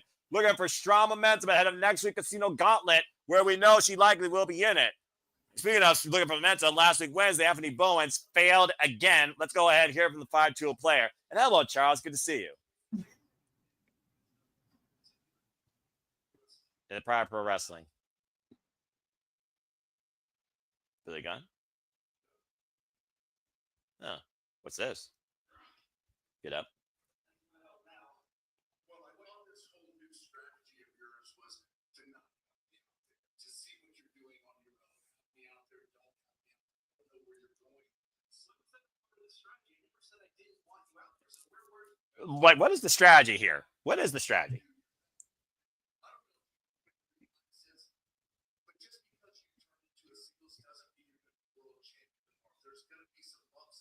That is definitely accurate. Billy Gunn can attest to that. Mm-hmm.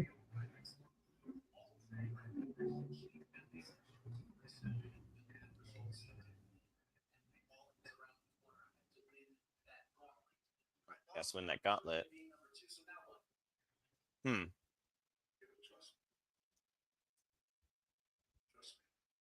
Billy Gunn with the trust me to Anthony Bowens.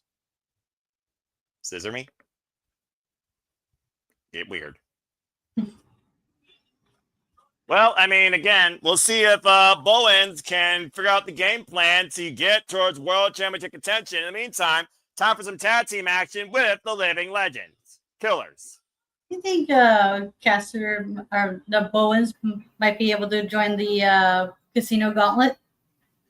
Again, it's a who's who at this point of a who knows what number, so I wouldn't rule it out. I wouldn't rule out anybody we've seen tonight on Collision being part of that Casino Gauntlet, except maybe these two. At the end of the day, the only thing they care about is proving why they are the top guys, and now the Living Legend Killers. Looking to send another painful message here at the expense of the Outrunners. Basically, AEW's new fan favorite, being perfectly honest. Referee Paul Turner for this contest.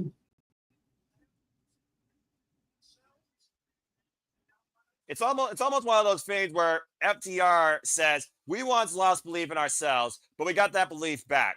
I think you lost belief in yourselves, and that's why you decided not to be FTR, and that's why you will never be the tag team champions. You will never be top guys. And the Outrunners say otherwise. We go back in time. I love this freaking visor filter. Vaporware, Synthwave, 80 and Neon for Life Ash, Turbo Floyd, True Magnum, with a Collision tag team record of 6-5. I just noticed both of these tag teams are both throwback tag teams in a way. Well, yeah, I mean, you look at FTR, they're a throwback to the freaking Midnight Express, quite literally. The Outrunners, though, they're a throwback to when tag team wrestling was cooler in the old days when video games were the rage. The youngest man of the century, of course, has been so influential in many people's careers, including La Princesa Tiffany Nueves, as we go back to 2025 now. I've been a fan of these guys since seeing them in ROH. The bell rings are underway. And to your point, the Outrunners are previous challengers this year for the AEW Tag Team Championships at Revolution against the Hurt Syndicate. And they did a really good job of holding their own against the Hurt Syndicate. You know, MJF got involved, and of course, the history, pretty much speaks for itself. Notice the heavy bandaged up arm, though, of Dax Harwood here. Could be a great target, though, for Turbo Floyd, should he choose to exploit it. But for all the crap we want to give FTR for their current attitude, we can't argue with their resume. They've been tag team champions everywhere they've gone.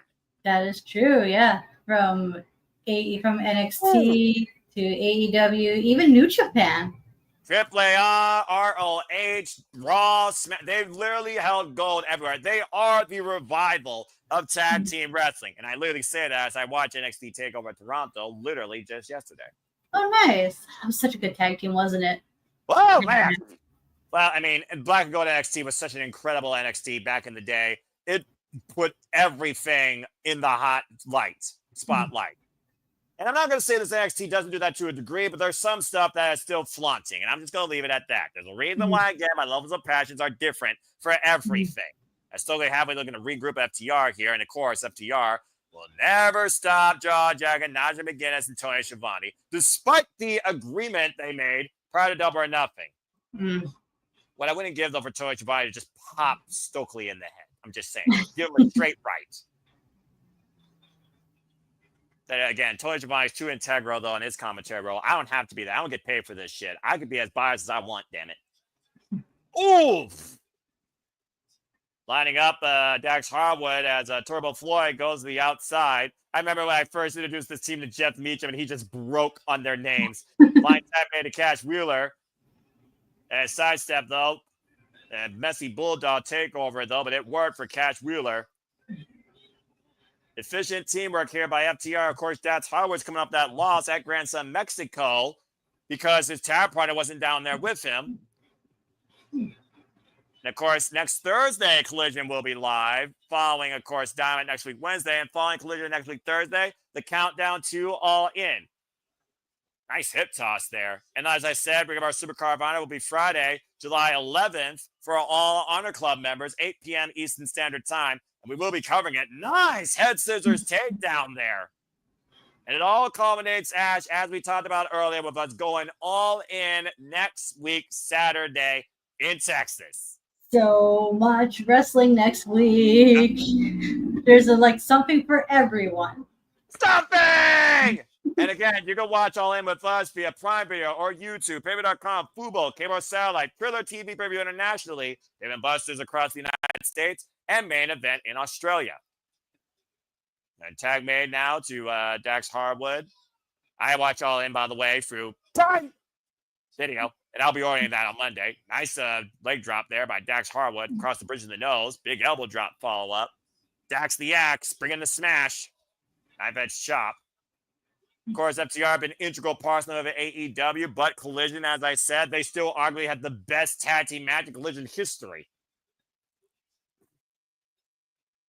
I mean, think about this, though, Ash. If the Outrunners win here against FTR, what does that do for their careers? It cements them solidifies them as a tag team to look out for. And it also could earn them another shot at the Hurt Syndicate as well. And you wonder, though, how much FTR wants to get their hands on those AEW Tag Team Championships right now. They're not even part of the conversation. How do you think that makes them feel? The FTR has a chip on their shoulders, proving that they are the top guys. And what better way to prove that than to go after the tag titles? Paul Turner cut the count as a cradle. Oh, damn it. Oh, man. Took his head off with a clothesline. And tag made a Cash Wheeler here. We talked about, again, where the tag team scene for the women may not seem quite stable, but the men certainly seems to be filling out at least a little bit. But I do wonder what it will look like after we're done with the Hurt Syndicate, whenever their reign ends. And whether or not it ends next weekend, that remains to be seen. But in a triple threat, champions do not be involved in the decision. That is true. Traditional tag team rules here, though. One-on-one, of course, in AEW. There is a 10 count for double team offense here, lest we forget. Turbo once again in the clutches of Cash Wheeler. Cash might be looking to send him for a suplex. Might be taking a little bit too long here. Hoisted up, and great counter by Turbo Floyd. And tag made a dash, but he needs to make the tag to Truth Magnum, who stands ready. But again, Dax immediately picks the Here comes ankle. the hot tag. There it is. And here comes Truth Magnum. Sending both men down hard. Open palm strikes. Dead gum. We're not kidding about the hot tagger, Ash. Broke gets galore. He's fired up here. Right? Just going at him like a house of fire. And the Outrunners right now, they're maniacs. Turbo Floyd with the double team takedown there. Great clothesline bulldog. Are we going to get the double boss slam? Wait for it. Wait for it. Wait for it. Wait for it. Wait for it. Wait for it. Wait for it. Wait for it. Wait for it. Oh, damn it. Broken up by Cash. Well, that's a great competitive tag team match. No matter what you want to call it, TR, it does continue here. And let's look like picture-in-picture or for a commercial if you're on Max. Again, fuck television. Again, the Outrunners just make me laugh, all right? I love the Outrunners. I'm so happy to see them live when they came to Toledo. AEW needs to become all elite in Toledo again, just saying. But yeah, I mean, I've seen so many collisions and dynamites, particularly here in Ohio. It's been so much fun each and every damn time. And I'm very curious to see what AEW will look like on the other side of All In. Mm-hmm. Yeah, especially, brief. Yeah, I was about to say, especially especially like in the aftermath of All In, like what's going to happen afterwards. Yeah, will the Death Riders finally be put to bed to death? Or will they become stronger than ever with Heyman and Page literally set to rest? As far as John Moxley goes, he's looking to end the Hangman, not just beat him. And Heyman showing he's willing to do whatever it takes, man or woman, be damned, that stands in his way. Does make me wonder, though. Tony Storm once asked Ryan May, are you prepared to die because I am? And she did legitimately die. What's she willing to do with another chance to avoid the afterlife against Mercedes Moné when it comes to defending the AEW Women's World Championship? Right. It's like the division is going to be like very interesting, especially if Mercedes does get the title off Tony Storm. It's like what's going to happen with like the women's division, and especially on the single side of things. Well, you might have 8 potential challengers right there, and that is still to come tonight, folks, along with Kyle Fletcher versus Daniel Garcia. And ironic enough, those are the only 2 things left that have been scheduled for this collision as this match continues. And again, to Ash's point, to Safet's point, truly next week is about all the wrestling. There is a trifecta of Simply Predicting. So please stay tuned. Next week, Tuesday night, following NXT, 10:30 p.m. Eastern Standard Time, we will Simply Predict NXT Great American Bash. Then next week, Wednesday at Dynamite, we will Simply Predict AEW All In, 10:30 p.m. Eastern Standard Time. And last but certainly not least, next week, Thursday night, 10:30 p.m. Standard Time. Ash, I would love you to definitely be a part of that one. We will be Simply Predicting WWE Evolution. And all of those shows and more will be covered here at Survivor Studios all next week. But it all starts with Simply Predicting. So let your opinion predictions be known and come join the forum too if you can. Simply Predicting, courtesy of me at the Simple Man's brand here at the Survivor Studios. I am going to be bloody freaking dead by the end of this week. The Evolution Simply Predicting, is that on Thursday? Yes. I might be able to join that. I am not working that day. Yeah.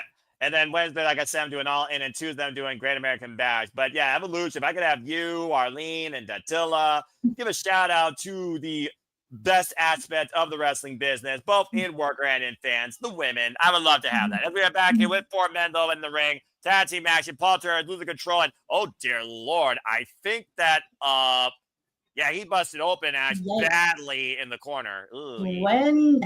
When and how did that happen? I'm not sure. Oh, no! And Turbo Floyd's leg, man, just got shattered by Cash Wheeler.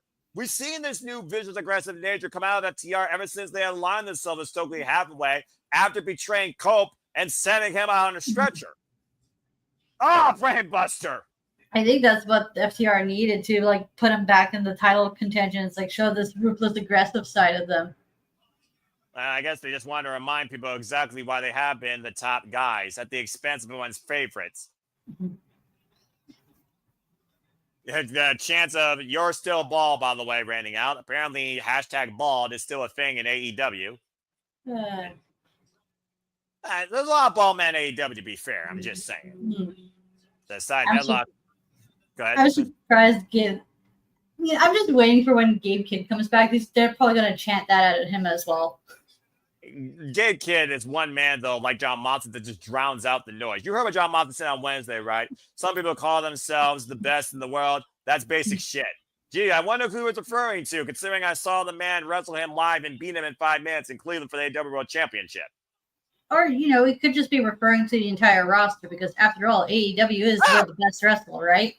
True that. Well, quote unquote. Of course, Yamasa didn't say that. Mm-hmm. Side press by Cash Wheeler gets a 2 count. All I'm saying is some people's hubris is their own downfall, and it's also their greatest weakness. And some people thrive off that. Others know how to exploit it or will publicly expose it.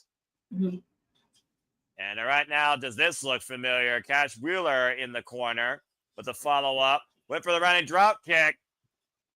And that was a critical mistake there. And the Outrunners might be able to breathe new life in this match.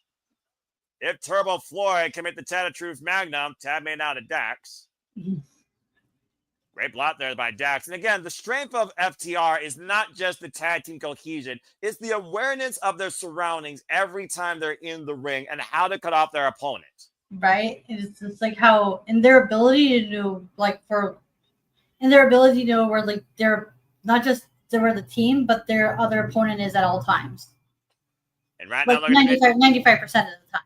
Oh, and there's that 95% in play as Cash pushes Truth Magnum into the submitting sets again, and once again goes back after that angle, trying to shatter it. Truth Magnum completely isolated in the ring. Excuse me, Truth Magnum's the legal man right now, the bleeding legal man, and Turbo Floyd nowhere to be found.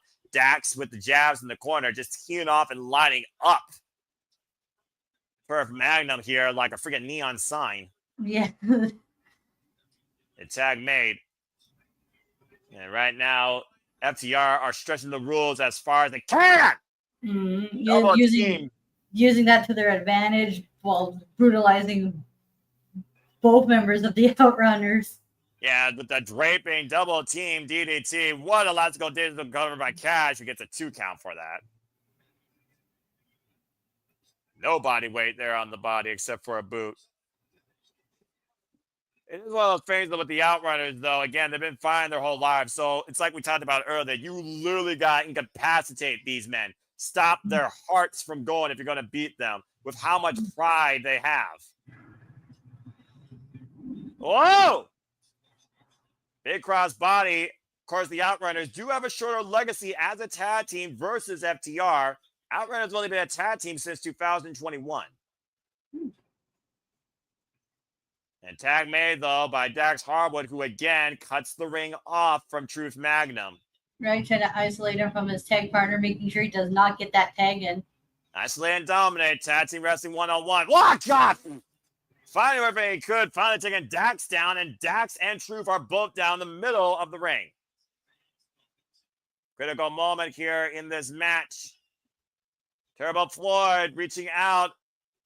Racing for the tab, but will it be made? Cash Wheeler once again coming into play, and Turbo finding Cash off. But again, not by his corner, though. Taking his eyes away from where he needs to be, and that's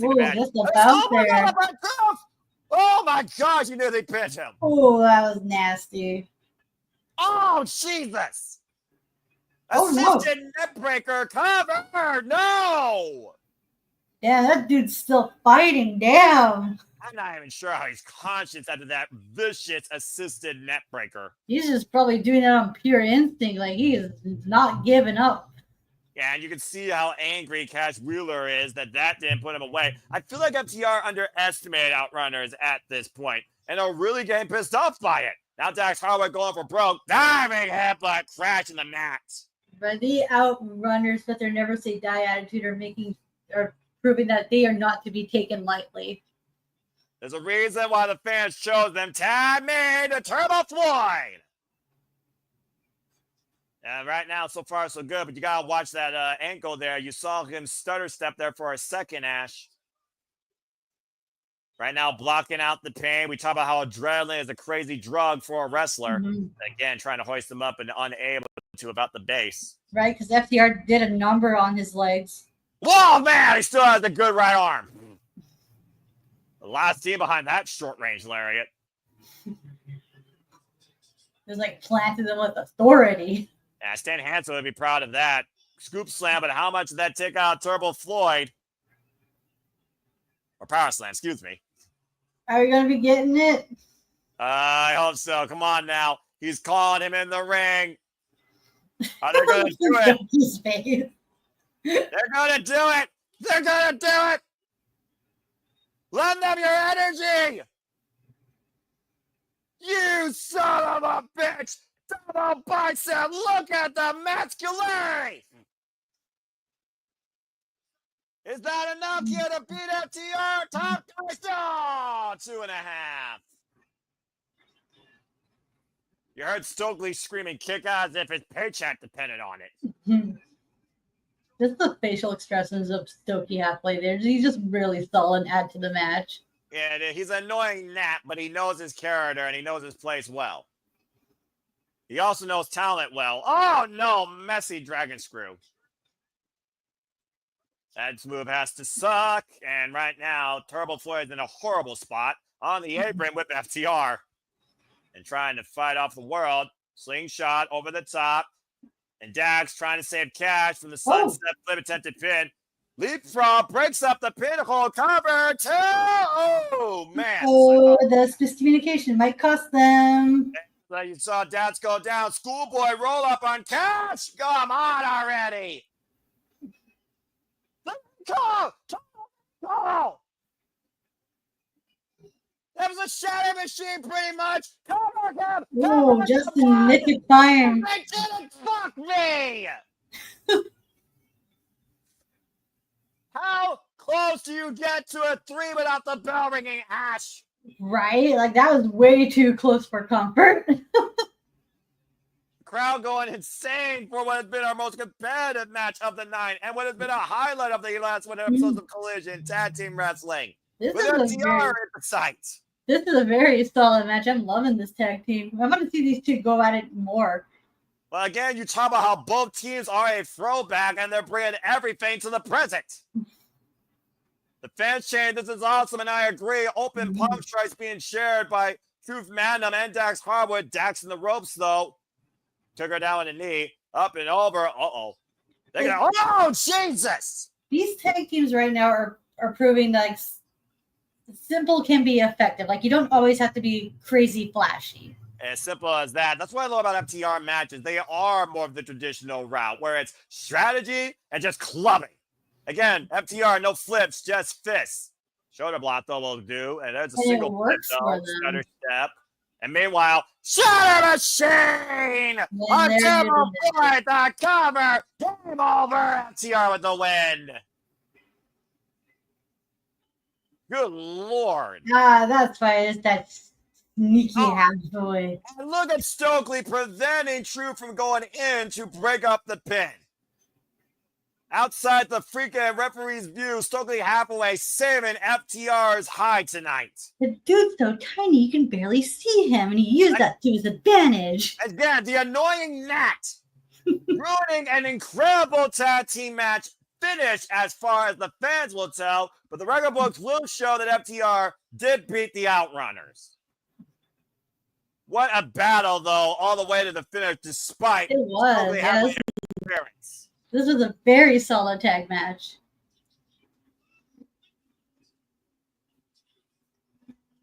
And 22 victories on Collision now for FTR as we take another commercial break. Fuck television and also fuck Stokely. Annoying gnat. Damn it. I said what I said. He's annoying gnat. You ain't going to tell me otherwise. Well, we got a moment to breathe here. Again, tremendous match, like you said. I don't think the Outrunners lost. I think their stock just continued to increase after a phenomenal effort like that. Man. Whew. All right. Now I got a moment to breathe. So, Ash, again, final thoughts during that tag match. I love this tag match. It was very solid. I look forward to what both tag teams do next.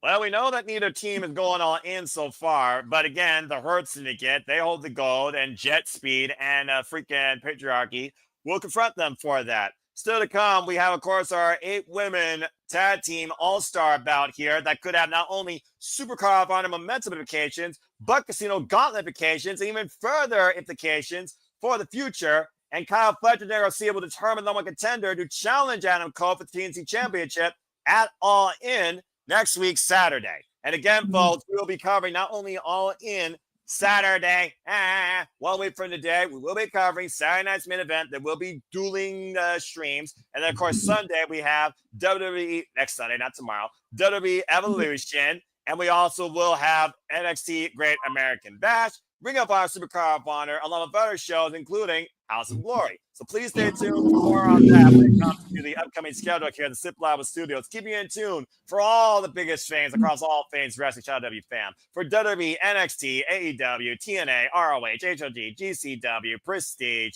DDT, NJPW, and so much more. All the wrestling you can think of here. Current and Simple Lab Studios, and my voice at the forefront of like 90% of it. Again, shout out to James Hebert and Walter Cruz that are currently covering GCW. Of course, you're no stranger doing commentary, of course, with James for other shows. You, of course, him did Prestige. Yes. And there's an upcoming Prestige show sometime this month and also in August. Well, there you go. So again, if you haven't already, don't be a dickhead. Join the Young Punks. Join Barry's Army today. Again, as we got a moment to breathe, go ahead and promote your channel and what you got ahead for you. So be on the lookout for tomorrow, where I'll be discussing my thoughts on the abrupt title change between Zack and Hiroki Goto that happened last week, as well as coverage of the play-in tournament for the G1 Climax. Who gets to go in at the A block and the B block. Because, my God, do I have a lot to say about that match. But first, I have to go watch it. So you're going to be seeing a first impression of the match, my thoughts on the abrupt title change and what the implications are, as well as the thoughts on the play-in for the G1 Climax before we do the bracketology.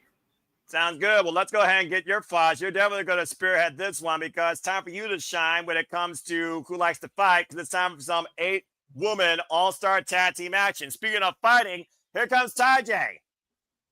As we got Team Mega Bad, Megan Bayne, and Penelope Floyd already in the ring, as well as Queen Aminata. We saw TayJay come to Queen Aminata's aid after defeating Sky Blue, where Julia Hart, Sky Blue, and Thekla tried to triple team her post-match.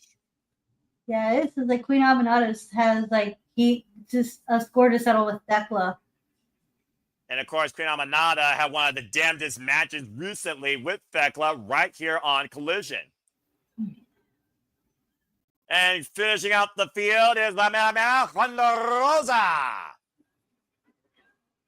Thunder Rosa, former AEW Women's World Champion, who had one of the damnedest feuds with the Virtuosa, Deonna Purrazzo, right here on Collision last year during the All-In Tour in Arlington, Texas. Of course, the Virtuosa, part of the Vendetta, will be part of the inaugural Ring of Honor Women's Pure Championship Tournament, along with Queen Aminata.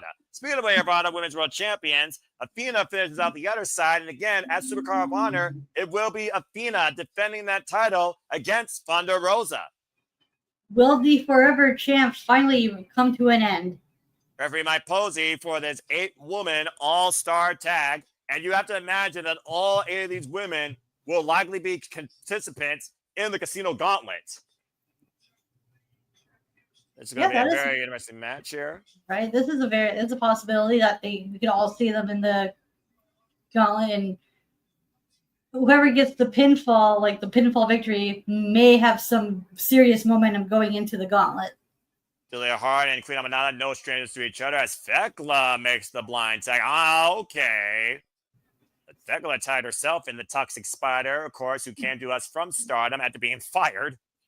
Barrage Whip, reversal, and took out Jamie Hayter. And, of course, took out Queen Aminata in a damn good physical match 2 weekends ago on Collision. And snap there. Oop. That was the Thekla's debut match, wasn't it? It was Thekla's in-ring debut on Collision. Oh, my God! Yeah, which you and James and I called, did we not? I believe that's correct. Tag made a Julia Hart after Queen Aminata slapped the venom out of Thekla's mouth, being perfectly honest. And Julia Hart, of course, you see Sky Blue on the outside. Julia Hart also recently, of course, involved in tag team match alongside Sky Blue. And Sky Blue lost to Queen Aminata last week. Oh, hello. And Queen Aminata, oh, good Lord. Well, that's one way to give somebody a rear view. Mm-hmm. Well, that's also an effective way of using the largest muscle in your body. That's true. Showing that's one way to display power and assert your dominance, if you will. If you have trouble with commentary because you like what you're seeing or you just don't know how to call it. Both.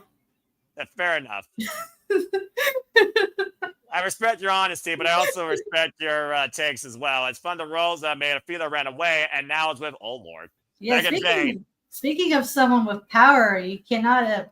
Thunder Rosa also has power as well.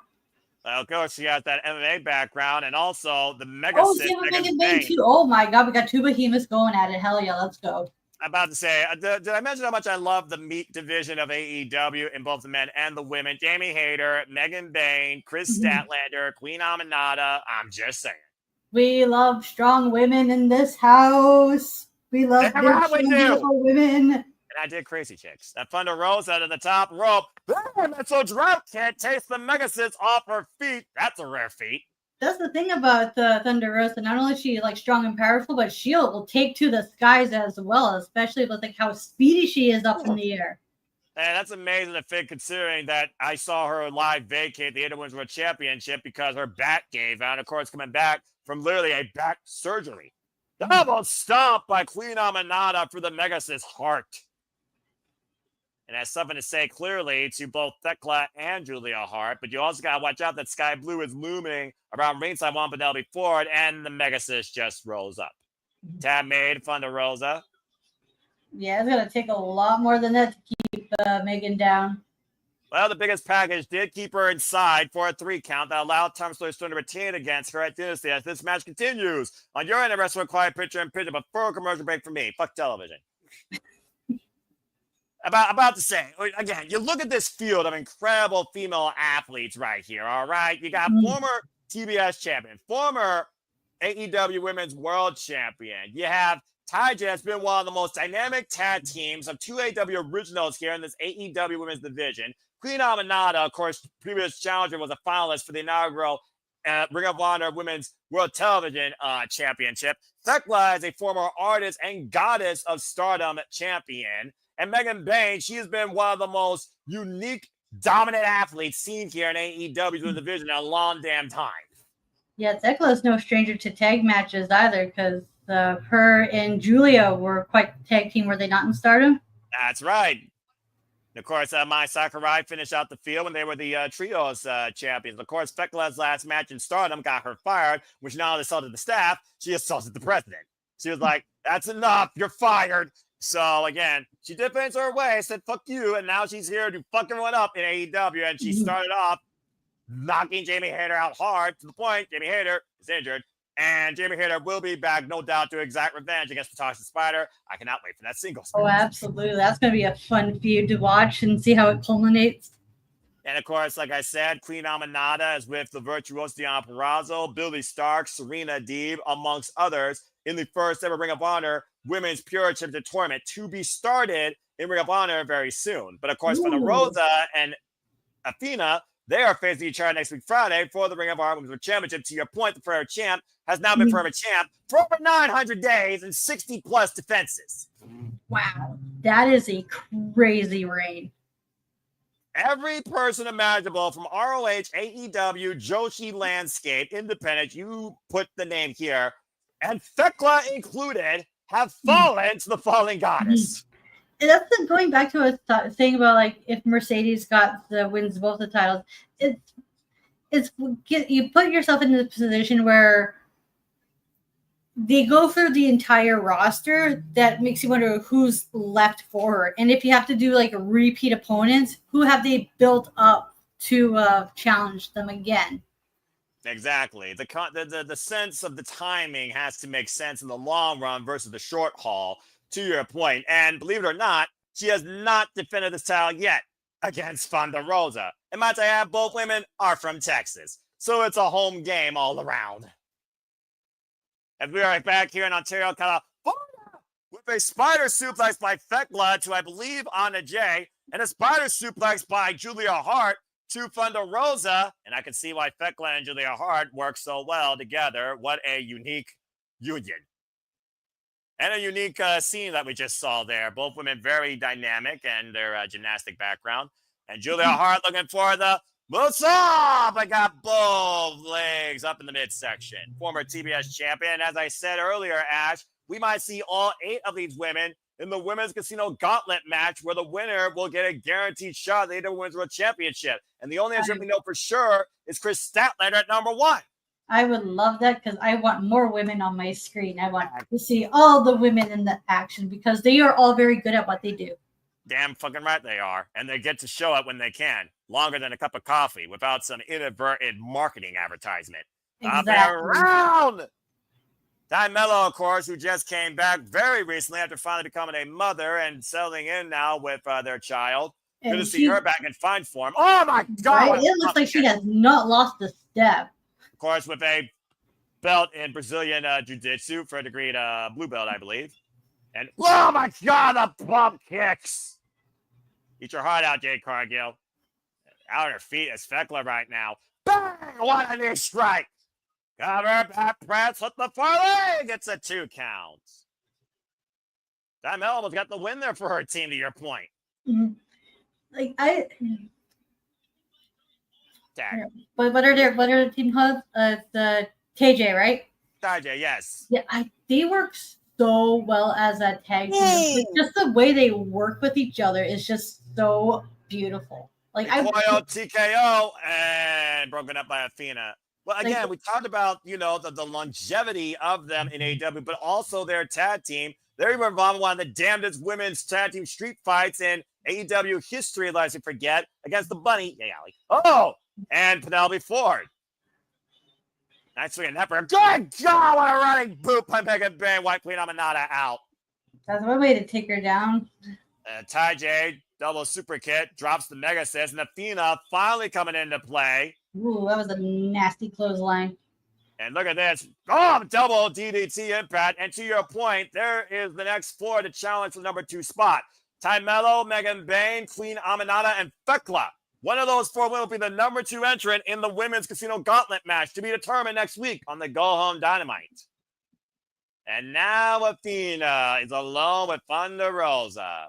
Preview of what's to come at ROH. It looks like Athena doesn't want to preview. Whoa! Well, Thunder Rosa apparently didn't want to wait. No, she's just going at her.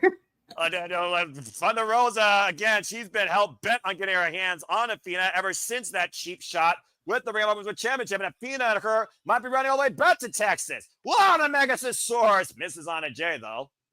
The front face on DDT. Looking for a tag out to Ty Mello. But wait, man, Penelope Ford distracting my Posey. And Sky Blue takes Ty Mello down. Driving Ty into the apron. The numbers game coming into play. And neutralizing Anna Jay's partner. Allowing Megan Bayne to recover. Right now, Megan Bayne and Anna Jay are the 2 legal women in this kerfuffle. And Megan Bayne might be looking to send Anna Jay down with face to send. Anna Jay finding back for all of her life. And Megan Bayne. Oh! Shoulder first in the ring post. And Sky Blue hits a right, trying to get involved. Penelope Ford, swinging a miss. Anna Jay so far getting the better of everybody here. Just headbanging Penelope Ford across the top turnbuckle, but needs to focus on Megan Bayne. One shot! She soars with the lariat! Right? Holy crap, that looked pretty sweet. The Mega Sis literally showing her wings tonight. And looking to show her strength, hoisting up on a J. Oh, dear Lord. Running, sit out, power bomb cutter. That was a thing of feeling. Holy shit. The Mega Sis. And that very well might be your second entrant in the Women's Casino Gauntlet match. With a finish like that. Right, good luck trying to put her away. Goddamn. No doubt about it, Ash. As again, this unique alliance was able to get the win tonight. Thekla, Julia Hart, Megan Bayne, with the assistance of Sky Blue, Penelope Ford, and you very might see all 5 of these women looking to be part of the World Championship picture next week, Saturday. Speaking of another woman, let's not forget another woman's going to join this roster officially after losing to Shuri in her final match at Pro Wrestling Eve.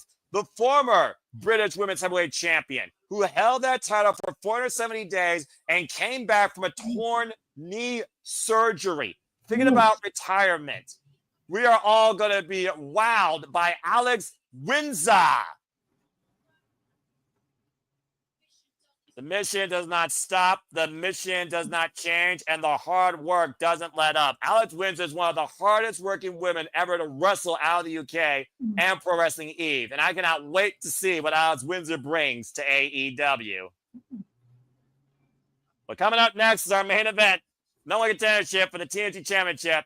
Kyle Fletcher, Dan Garcia. After this commercial break, Foot Television. Well, first off, go ahead. Sorry. I was about to say, would it be too soon for Alex Windsor to go after Mercedes TBS title? I would say yes, or the Red Pro Undisputed British Women's Heavyweight Championship. It really comes down to how you insert her. The thing about this women's division, to your point, there's a lot of different opportunities actually in it right now. Even with the rumor has it tag titles being something way down later, there's a whole lot of different competition and aspects, and you just saw like women give you all different type of idea what the hell could be ahead. Well, 10 technically. I love this match was how it was like a preview of what to come, especially for the ongoing feuds that are going on with Aminata and Thekla. A preview of the women's tag team division that's going on right now. 3 tag teams in there when you think about it. Right?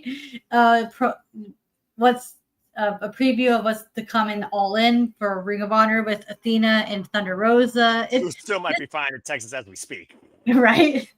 This was a good match, and it was a preview of what's to come and more. And that's what it needed to be.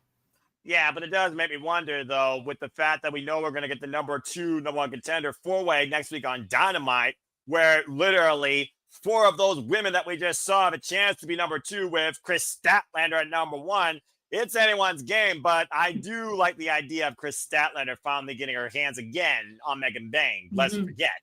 Well, that would be a hot way to start the Casino Gauntlet. Yeah, speaking of which, let's go ahead and bring up to speed what they just talked about preview next week for Dynamite. We know that Botch, Timeless Toy Store Mercedes Moné will go face-to-face one last time. 8-man tag team matching with the Ops, and I didn't see the other person, taking on the Death Friars. Again, let's not forget the Death Friars called the Ops out for a trios championship match. What their third going to be? Is it going to be a Mammoth or someone else we don't expect? Could it be a Bastard on a Super Recovery? Time will tell. Right. Puck was out with injury. That would be a nice way to have him return if it's not Gabe Kidd, who's doing his own thing in New Japan right now as the global champion.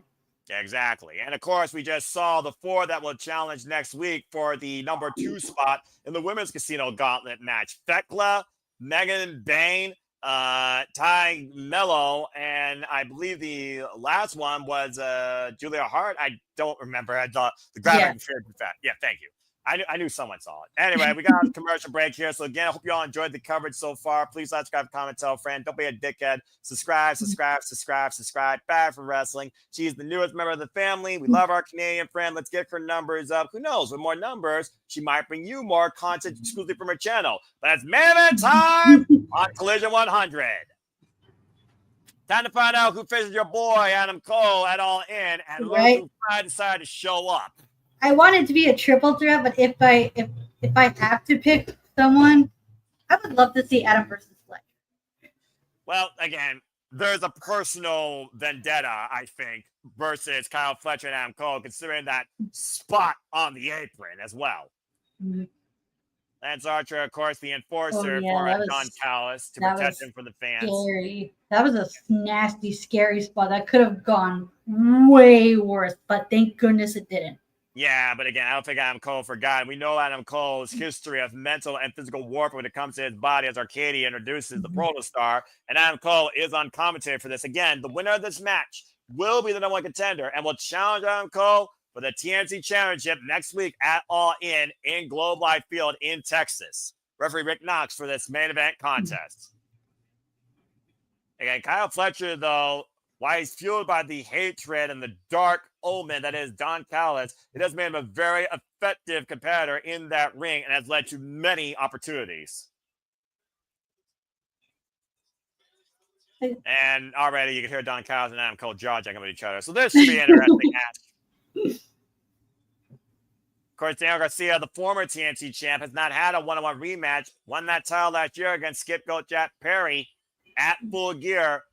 And somebody that's always been along his side of support, truly his family, Daddy Magic, Matt Menard. Collision record of 5-1-2 just this year. Yeah, Daniel Garcia had a pretty solid run, especially like being the fighting champion, like defending it at any time against anyone. Yeah, including the likes of Mark Briscoe and Katsuyori Shibata during that incredible run. And of course, one draw to Adam Cole that later led to him facing Adam Cole on his own terms and his own hubris, causing him to lose the TNT Championship. Adam Cole, of course, watching on from ringside, looking to see who will be his fourth defense at All In. Again, All In Texas, folks, available exclusively on pay-per-view. It has a 3 p.m. Eastern start time, so keep that in mind. And Collision is on a special night next week, Thursday night, 8 p.m. Eastern Standard Time live. And that will be the go-home to All In, as the countdown to All In will follow. And Kyle Fletcher immediately going on the offense here, backing Garcia up in the corner and break. Subtle mockery. Okay, really? That wasn't even the woo, as much as I hate to talk about. That was almost just a hip swivel. The sad part is that would have totally worked on me, by the way. I'm going to leave that alone. I'm just going to stare at the monitor, Ash. And you know It's what, okay. Ash? It's all right, Ash. You like women, and you also like men. And as a woman, you should like men for reasons. So I'm just going to leave it at that. And I also love... Garcia. I have a thing for Australian men. Oh, well, I guess Kyle Fletcher didn't want to see how it was done. Side headlock takeover. Head scissor attempt by Daniel Garcia. Red Death, literally endorsed by the likes of Bryan Danielson. Again, what has Don Callis out here to do besides cause mischief? As he literally has only done that in the history of AEW, in the history of his career. He's called Cyrus the Virus for a reason. Yeah, well, unfortunately, this virus knows how to constantly evolve, upgrade, and adapt. And that's a reason why he's been a talking point of the business, particularly in AEW. Garcia right now with the sidelock takedown. Talk about the Don Callis family. To your point, Kenosi the Catch Club will challenge Bandito for the Ring of Honor Championship Supercar of Honor. Speaking of All In Supercar of Honor, just to bring up to speed, Kazuchika Okada will challenge Kenny Omega. It's a winner-take-all for the first ever AEW Unified Championship. 2 titles will be combined under one legacy at All In Texas. I still can't believe that's going to fucking happen, and my friend King gets to see that live. Oh, that's amazing.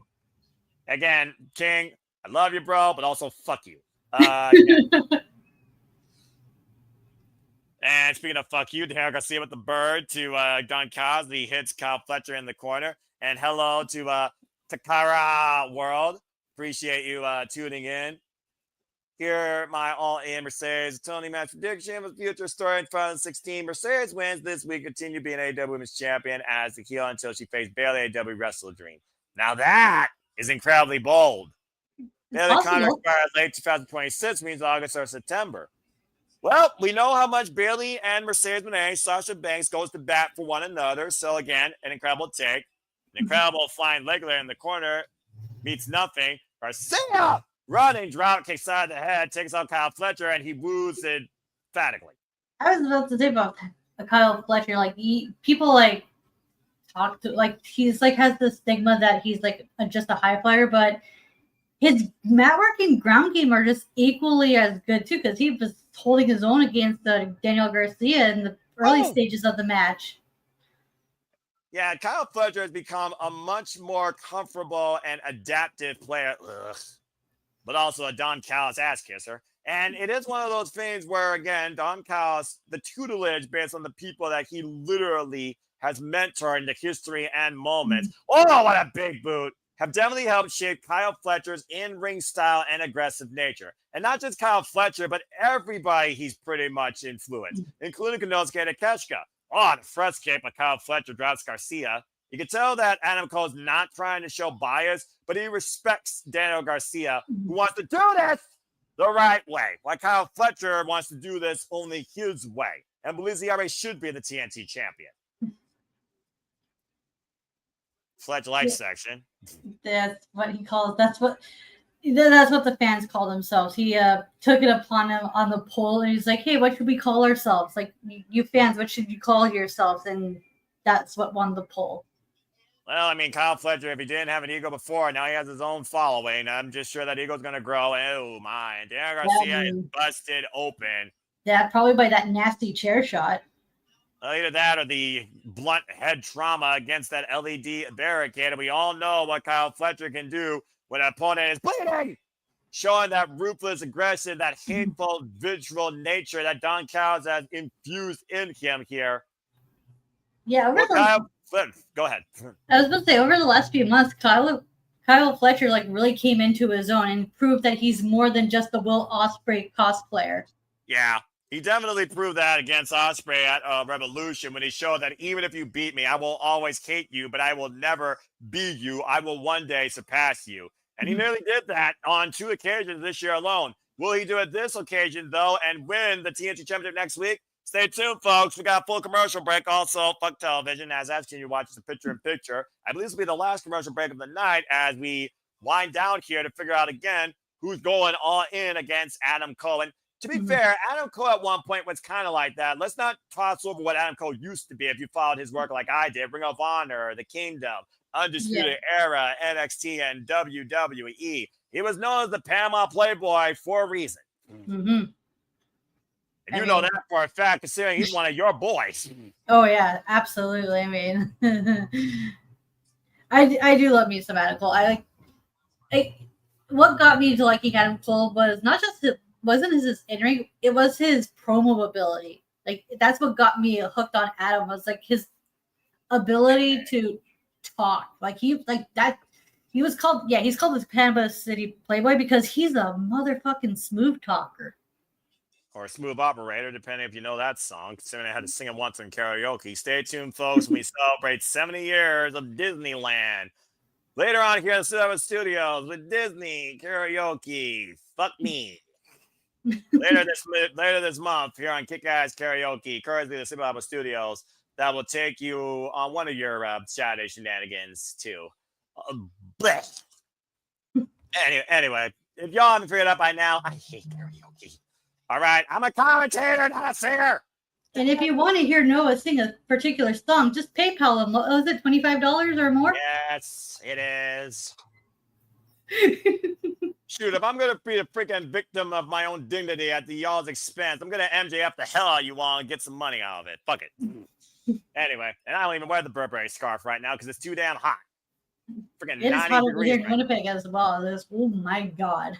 Well, it's a red hot summer. I mean, this next week, all the wrestling. And then the following week's TNA's anniversary. Oh, wow. That's already coming up too?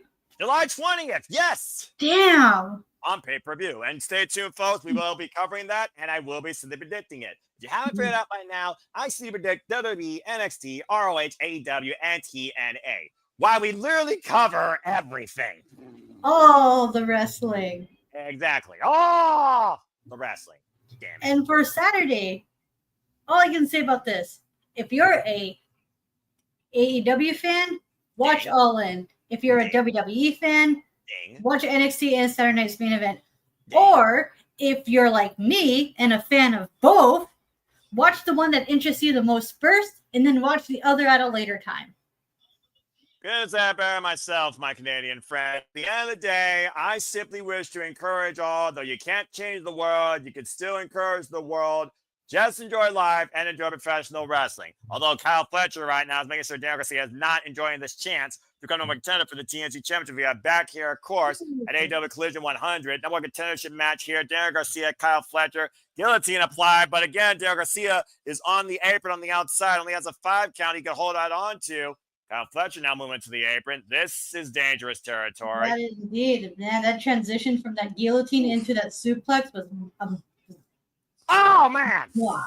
To your point, hard high-angle landing on the hardest part of the ring where wood meets steel. Kyle Fletcher's back warped. And right now, Kyle Fletcher is reeling while Daniel Garcia is trying to mount some sort of comeback. An underdog his whole life, once rendered dead after a freaking car crash in New York. Yeah.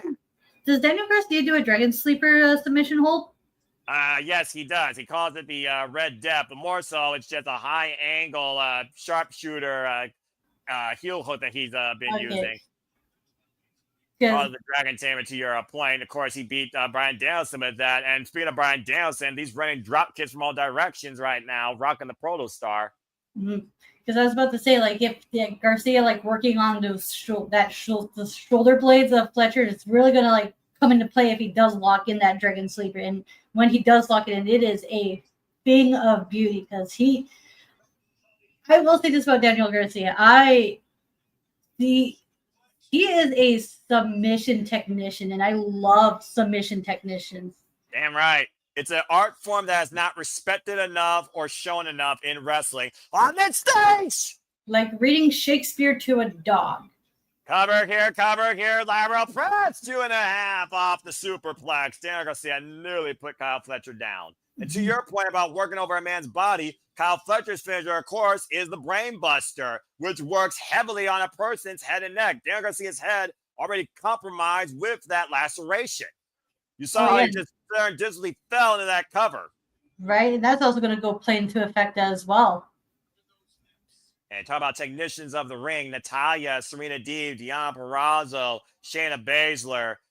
And just talk about the women, for example. Oh, nice rebound. Inside cradle, roll through, hook up Garcia, brainbuster, counter, waist lock. Now the O'Connor roll, and Kyle Fletcher miscounted. Oh, hit the super kick. That's a nice firebomb. And hoisted up to your point. Let's ride! Power bomb cover 2! No! Powerbomb is one of my favorite moves. So when it gets executed nicely, it's just, I just can't help but to pop for it. It's also about the impact as well. And let's think about the way Kyle Fletcher did that. That was a modified flat tiger bomb. That was flat on Garcia's back. He didn't bundle him up and just crushed him and had him expand on impact. He raised him as high as he could, body extended, and planted him flat in the mat. And it still wasn't enough, though, as you see Garcia trying to get back up to his feet. And Fletcher, Oh, the nice rollover. Is he going for that the Dragon Tamer? Is that what it's called? Exactly. As he picks the ankle, steps through. Can he turn him over, though? And again, you got to think about, though, the damage done to the neck, to the head, and how long can he hold this with blood constantly being lost. But he got in the center of the ring. And again, Kyle Fletcher's body down the mat, so most pressure possible being applied. Can he reach the ropes and force the break? Ooh, look at that modification he's doing. That's great. Oh, Uh-oh. Well, that was nicely scouted by Fletcher and only for it to be countered by Garcia. What a freaking sequence. And both tumble up to the ring now.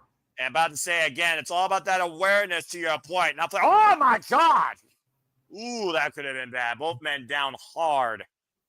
If there's any saving grace with that attempted deadlift German over the top rope to the floor, neither man hit the apron. Look at the replay here, Ash. Is that just play-by-play? Yes, you did. I'm so proud of you. Thank you. You're like the techniques by Taz, and I want more of that. I love it. Don Callis right now just watching as both men are down on the floor. Damn, I got so excited I didn't realize what I did until afterwards. That's why I let you do it, because again, that's one of those technique takes that works with play-by-play, because I basically go off that when it comes to a counter position. Oh, and a half and again to the head and neck of Garcia. Working on it for that possible brain buster if he does land it. Or maybe a 10 count here. Again, referee's 10 count here. It's got to be getting pretty close. I don't know what we do if we have a draw. And it looks like enough damage has been done. The referee stopped his 10 count to check on Daniel Garcia, who, Yeah, Garcia looks out of it. And it looks like he's like convulsing and not necessarily on his own power. Yeah. It's a little concerning. Well, to be fair, how many times have we seen Bryan Danielson do this and somehow come back and win a match? I'm just saying. I mean, fair. Oh, yeah, that's a nasty powerbomb. Apron spot right in front of Cole, too. And look at where he is. Oh, the powerbomb on the apron. Remember, Ash, you said it earlier. That is what he did to him and could have been catastrophic. And it looks like Fletcher's going to take the count-out win. He's sending a message to Adam. Well, right now, Adam Cole is trying to encourage Daniel Garcia, if you want this fight like your life depends on it, show me why you are the TNT champion. Up to 6. Adam Cole trying to build Daniel Garcia back into this. Up to 7. Does Daniel Garcia have anything left? Gonna get back in the ring. Up to 9. Breaks the Here count comes that at brainbuster. 9.5. Oh, man, that single leg kick. And it might be academic at this point, Ash. And there it is. Brainbuster cover. 2. It's Kyle Fletcher and Adam Cole it all in. Yeah, I got what I wanted. Yeah, but talk about making a personal message. There's your official graphic. Adam Cole will defend the TNT Championship once again against the Protostar, Kyle Fletcher. And again, we will all be part of All In Week, All In Weekend, All In Go Home Week for All Elite Wrestling. Again, next week, we have so much still more to come on the Go Home as we finalize this card. Who will be number 2 in the Women's Casino Gauntlet? What will happen when Thomas Determined and they go face-to-face? And what else will be made official for All In? Until then, we'll see you then, unless we see you here in an hour for the Saturday Shenanigans. For Ash, I'm Noah Foster. This has been AEW Collision 100. Happy wrestling, everybody, and we will see you in 1 hour for the Saturday Shenanigans. Ash, any closing thoughts? This is going to be next week is going to be very fun. It's going to be amazing. It'll be good. It's just going to be. And we're just going to go all in, baby. All in is upon us, but also is my nightmare of hosting these Yahoos for Saturday Shenanigans. Again, so grab a drink, grab a snack, watch some more wrestling if you have a little bit of time. Go play a game. Get ready for what's ahead because we got a lot to talk about. Should be another fun chat. I'm sure you're all going to cause me utter chaos and madness too. But I still love and appreciate all you. And thank you all for tuning in as well. If this is your first time, stay tuned for us here in Cibbo Studios. Go check out the GCW watch along or just stick around for the next hour when I host Shenanigans. So Ash, I will see you then, and I will see you all then. So in the meantime, for this small hour-long interval, don't be a dickhead. Subscribe to Bad for Wrestling. And make a positive impact in life. We will see you again very soon. But for now, have a good night. And thank you, AEW, for 100 collisions. Here's to another 100 more and then some. Have a good one, folks. Thanks for tuning into this watch along.